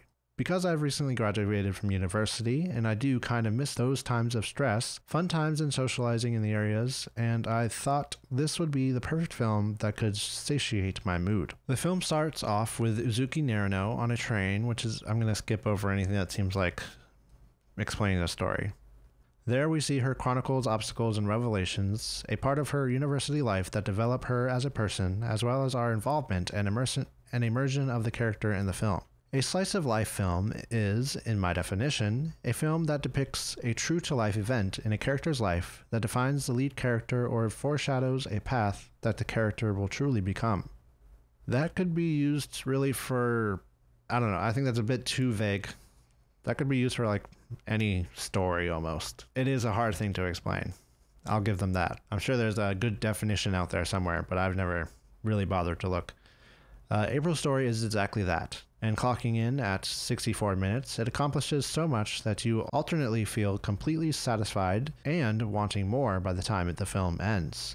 One of the best things that propel the film is Iwai's storytelling. Like most of his films, except his dark films, his films have beautiful cinematography and can only be described as magical. The lighting, compositions, even the wind gives a soothing effect that makes the transition between home life and university life convincing. Like a scene in the beginning of the film where a moving truck is arriving at its destination with the many sakura falling off the trees. It is such a beautiful metaphor for the beginning of a new chapter in Narano's life. The gentle musical score also accentuates that kind of mood that it makes the film become some type of fairy tale. Also, I didn't mention before, but Iwai actually did the piano music for this. Iwai also really captures the haunting solitude and loneliness by having his characters some seemingly weird characters to have weird exchanges with, and having her complete her main activities of daily university life in such a mundane manner, such as joining a club or introducing herself to the students. Definitely not in a mundane way compared to how it's usually done, at least here in the States. But he never rings the story for heart-wrenching drama, but an approach as a character study. Yeah. Because unlike, like I was saying before, like Love Letter, very heart-wrenching, very dramatic. This is definitely not the case. You don't... I'm sure there's some people who did, but I would say most people are probably not crying at the end of this film, or during the emotional climax even. Because it's not trying to make you. At least I don't think it is. If that was his intention, then oh well. The film has quite a few touches of humor, mostly fish out of water, that not only amuse, but also shows more about the character. Some examples are Narano naming the wrong Brad Pitt film that involves fly fishing to some students, resulting in embarrassment, or a scene where Narano would constantly try to help the movers with her own luggage but constantly gets ignored. I didn't think that, yeah, that is humorous in retrospect, but also I didn't even think it was that funny. But it seemed really, that's pretty realistic. Movers are like, get out of the way. They don't want your help. You hired them. They're trying to get it done as fast as possible so they can move on to their next job. So a lot of times they are like, just please get out of the way or making us go slower. That's just true to life. What I also noticed about Iwai's storytelling is that his films are more about details than actual plot, and while it is most unfortunate in some of his films due to dragging the runtime, it never affects April's story, but rather enhances it. But none of the above would work as effectively as it does without the female lead Takako Matsu. Iwai always chose the perfect actresses for his roles, whether it is acting veterans or acting newcomers, and Takako Matsu is no exception. She shows remarkable restraint and subtlety in her performance that when she finally opens up a little more about her intentions and feelings in the second half of the film, it satisfyingly pays off. Yeah, she did a great performance. Like I was saying before, I don't know how she balanced that happy-go-lucky but also sad, but also sad is not the right word. She's operating on both sides of the spectrum at the same time, and I don't know how she's doing it. It's very impressive. There's a scene in the bookstore where she meets a male clerk at the counter. The scene itself lasts for like 30 seconds, but the acting from Matsu, shown by her looks, her trembling lips, and her hand gestures as she gets her change, shows so much about her character that many would say that this point in the film would be the point where the film actually starts to come together, literally and figuratively. Yeah, I mean, I recognize, I forget what I said, but I couldn't quite tell what her character, obviously I could tell as an actor she was displaying something, but I wasn't quite sure what her character was thinking in that moment. It was a bit between longing for this person she's looking at and also questioning if he's even a real person. It was a very kind of strange look in that way, to me at least. The supporting actors all do their parts sufficiently, with Rumi standing out as the weird friend, Saeko Sono, who drags Nirino to join the Fly Fishing Club. As for its flaws, there aren't many considering its running time, is that there are some details that could befuddle viewers, like an elongated scene set in a cinema, and the film ends as soon as the revelations are revealed, but as a slice-of-life film and character study it's a miracle that the film has such an impact that it achieves. There aren't many films this quiet that has given me such a still growing appreciation in my mind and a warm feeling in my heart. Looks like there are multiple people who are a bit, maybe not put off, but questioning of the cinema scene. I really enjoyed that part, so I wasn't at all bothered by it, but I can see if it's not engaging you, it could be a bit of a put off. Be like, why is this here? Why is this so long? Please end. That's how I would be if I didn't enjoy that scene, but I was enjoying it, what was happening. So I had a good time with it. Fiction Machine, Grant Watson.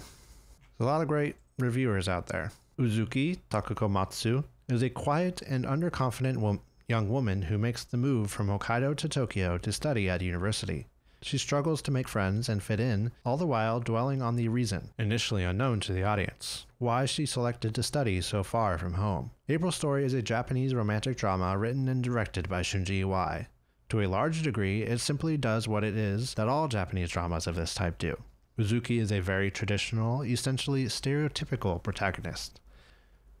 Traditional, I don't know about that. A little bit stereotypical, yeah. Like, I would say it's more akin to like a lot of animated films, though.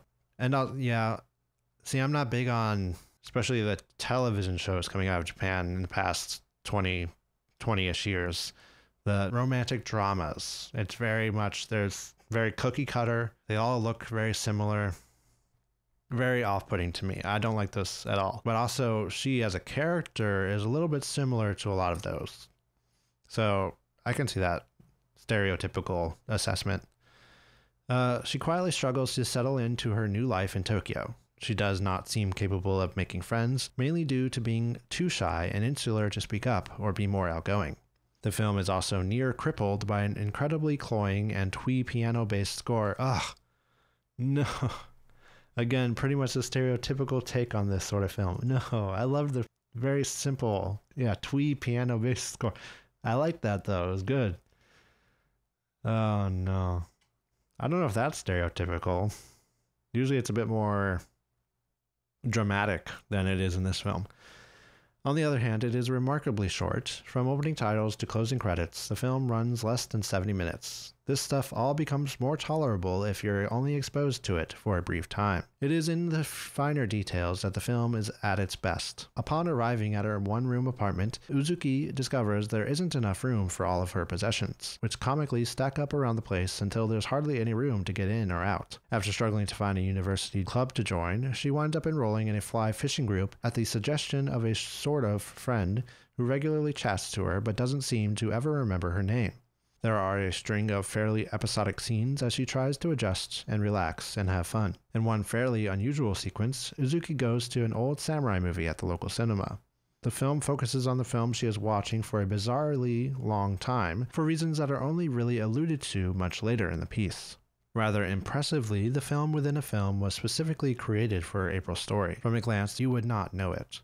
In another of the more effective parts of the film, Uzuki keeps returning to the same bookshop and browsing at length before awkwardly buying more books. It is again a small mystery that is only revealed in the film's third act.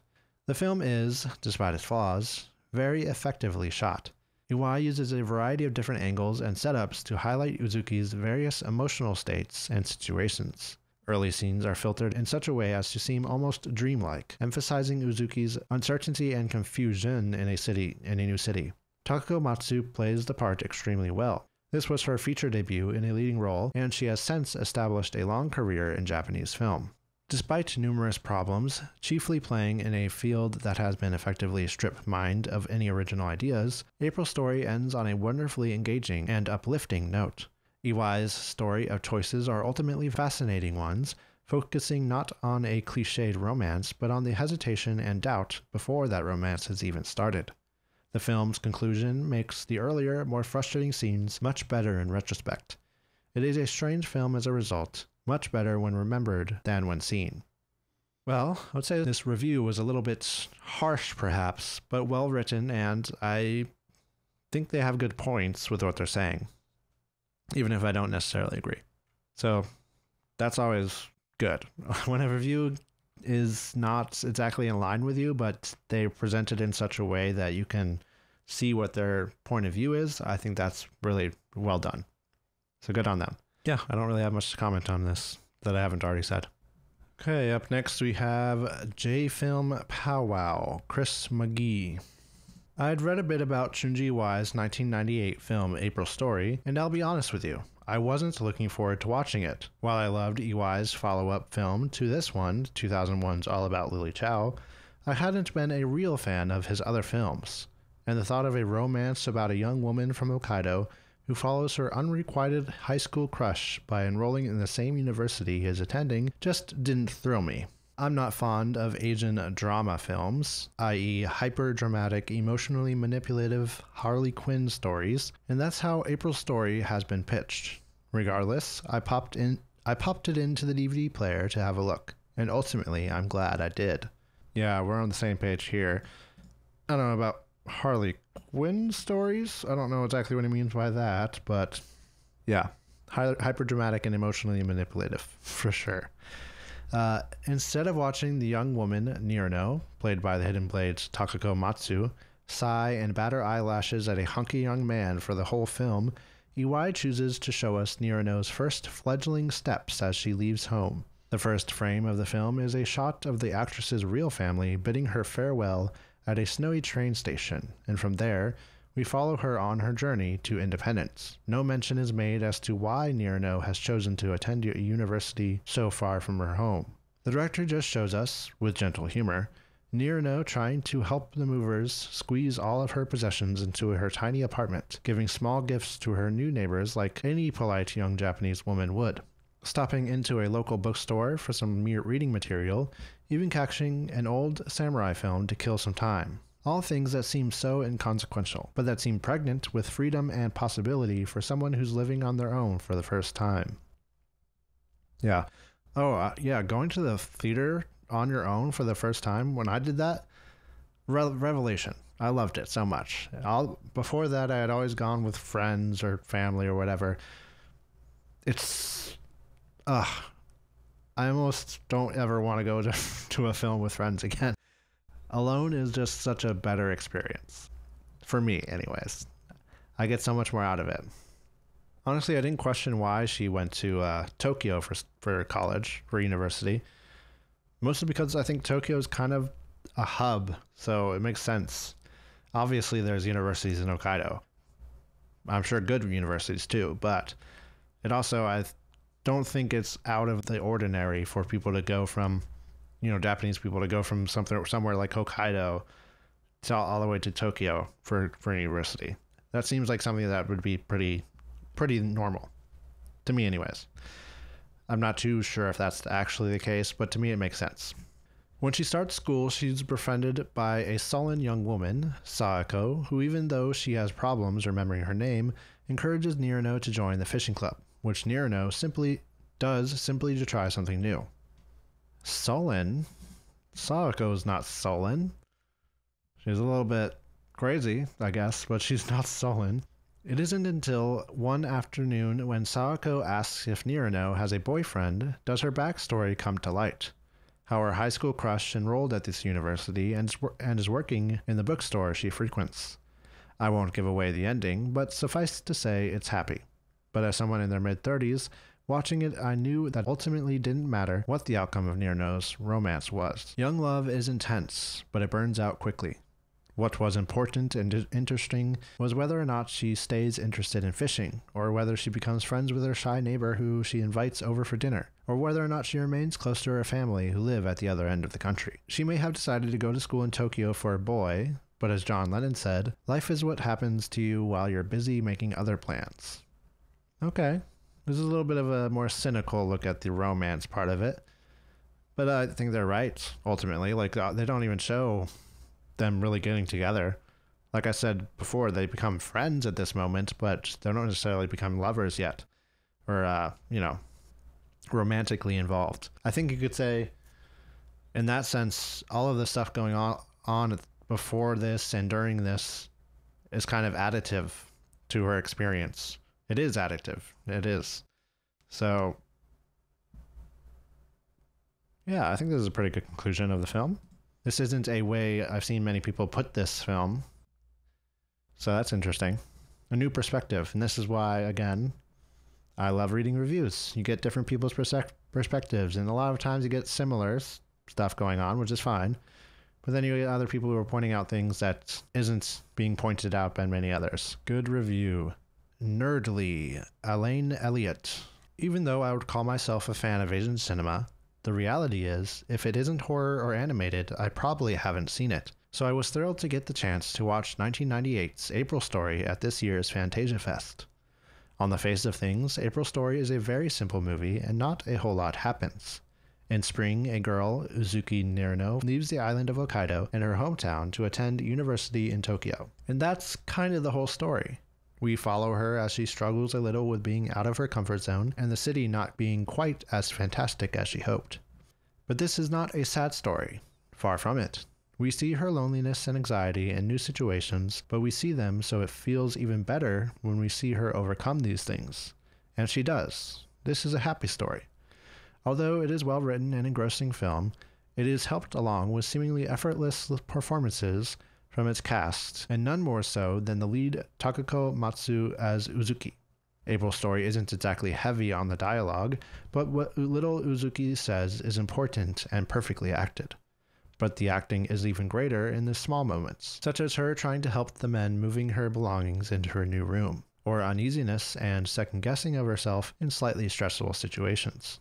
Matsu is brilliant at portraying everything with a look or movement. It is a truly impressive and engrossing performance.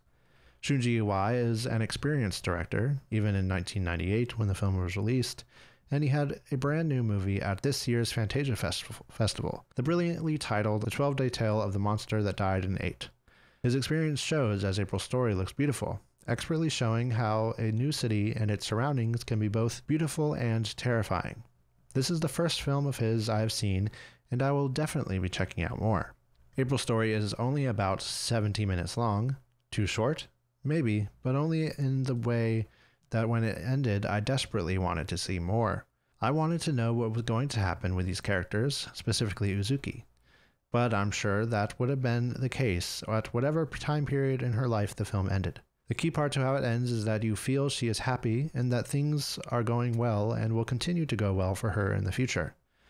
April Story is a film to watch if you want to relax or need a hug and a smile. It's a pleasing and lovely film, and I wish there were more of its kind. Good review. Yeah, she is adapting to the city, getting out of her comfort zone and exploring. She's doing, again, this is where I would say she's not shy.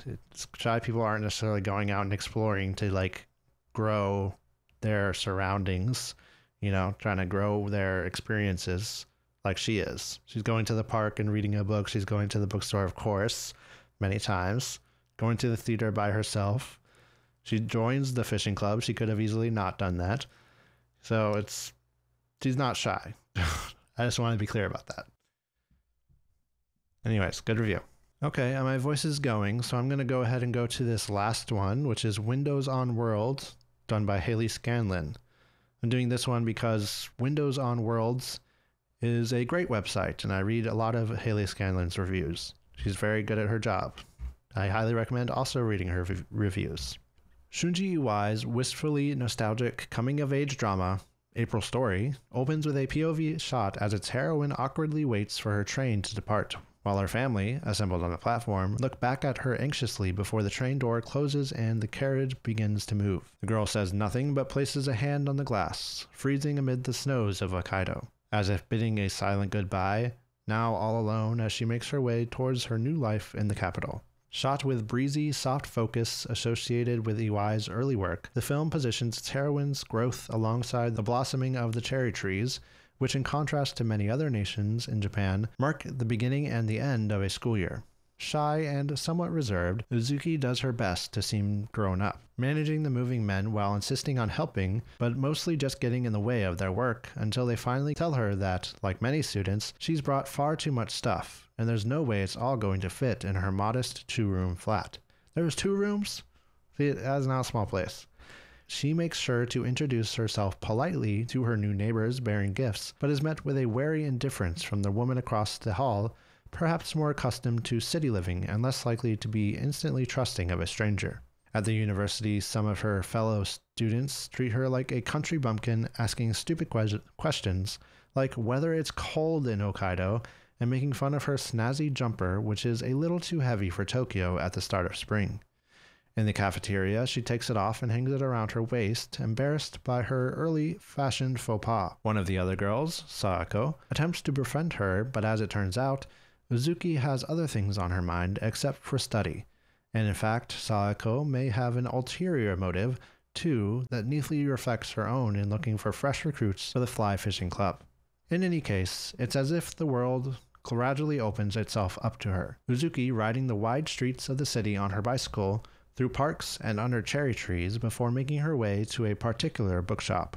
She discovers the dangers of city life while stopping in to watch a classic samurai movie, a beautifully realized historical fantasy homage to Golden Age cinema and old-fashioned serials in which Oda Nobunaga has managed to escape death at the Honnoji Temple and is out for ironic revenge. A late-arriving salaryman sits himself down a few seats away from her and surreptitiously tries to edge closer until she's forced to flee the cinema, leaving some of her belongings behind. Even so, it doesn't seem to dampen her enthusiasm for life, nor for her unofficial mission and the reason that's brought her to Tokyo in the first place. Yeah, she is surprisingly unfazed by being stalked a bit in the theater. Obviously, she runs away from him. She's not going to stick around with him, but she's not that, scarred by it, at least not outwardly. Iwai focuses on the domesticity of her newly independent existence, building a cozy nest in her tiny flat and attempting to cook for herself, but finding her invitation to her neighbor for dinner politely rebuffed while uncertain if the fly fishing club is really for her, given that the guy who runs it is condescending and incredibly full of himself. But then, as she tells her mother on the phone, she just wanted to try something new, and there's something comfortable in the gentle rhythms of casting the fly, especially as no one seems to do any actual fishing, only practice in the park. Yeah, it's true, you never actually see them fish, they're just throwing it back and forth in the park. She makes friends with the equally awkward Saeko, and even finds her neighbor gradually opening up to the idea of friendship. Her world continues to expand until she's finally ready to reconnect with the unrequited high school crush she followed to the city, if admittedly in another slightly awkward meet-cute involving a series of umbrellas, torrential rain, and a very patient gallery director. Yeah, that guy has the patience of a saint. A self-declared nice film, Iwai's heartwarming drama is an innocent tale of first love and romantic obsession that is nothing other than sweetness and light. A miracle of love is how Uzuki chooses to describe her arrival in Tokyo and subsequent reunion with her romantic destiny. But it's in the pursuit of love that she finally begins to come into herself and embrace the possibilities of life blossoming under the cherry trees of an unseasonably warm Tokyo. And as usual for Haley Scanlon, another great review. Highly recommend her website, Windows on Worlds. Not affiliated, obviously. Okay, well, I think that's it for this watch-along and discussion of April Story. I hope you enjoyed the film as much as I did, and let me know what you thought of it in the comments. I'm interested to hear what you think. And if you wrote a review on Letterboxd, share it with me, and I'll be glad to read it. Please subscribe to me here on YouTube if you liked this video. Have a great rest of your day, and watch more Japanese films. Goodbye.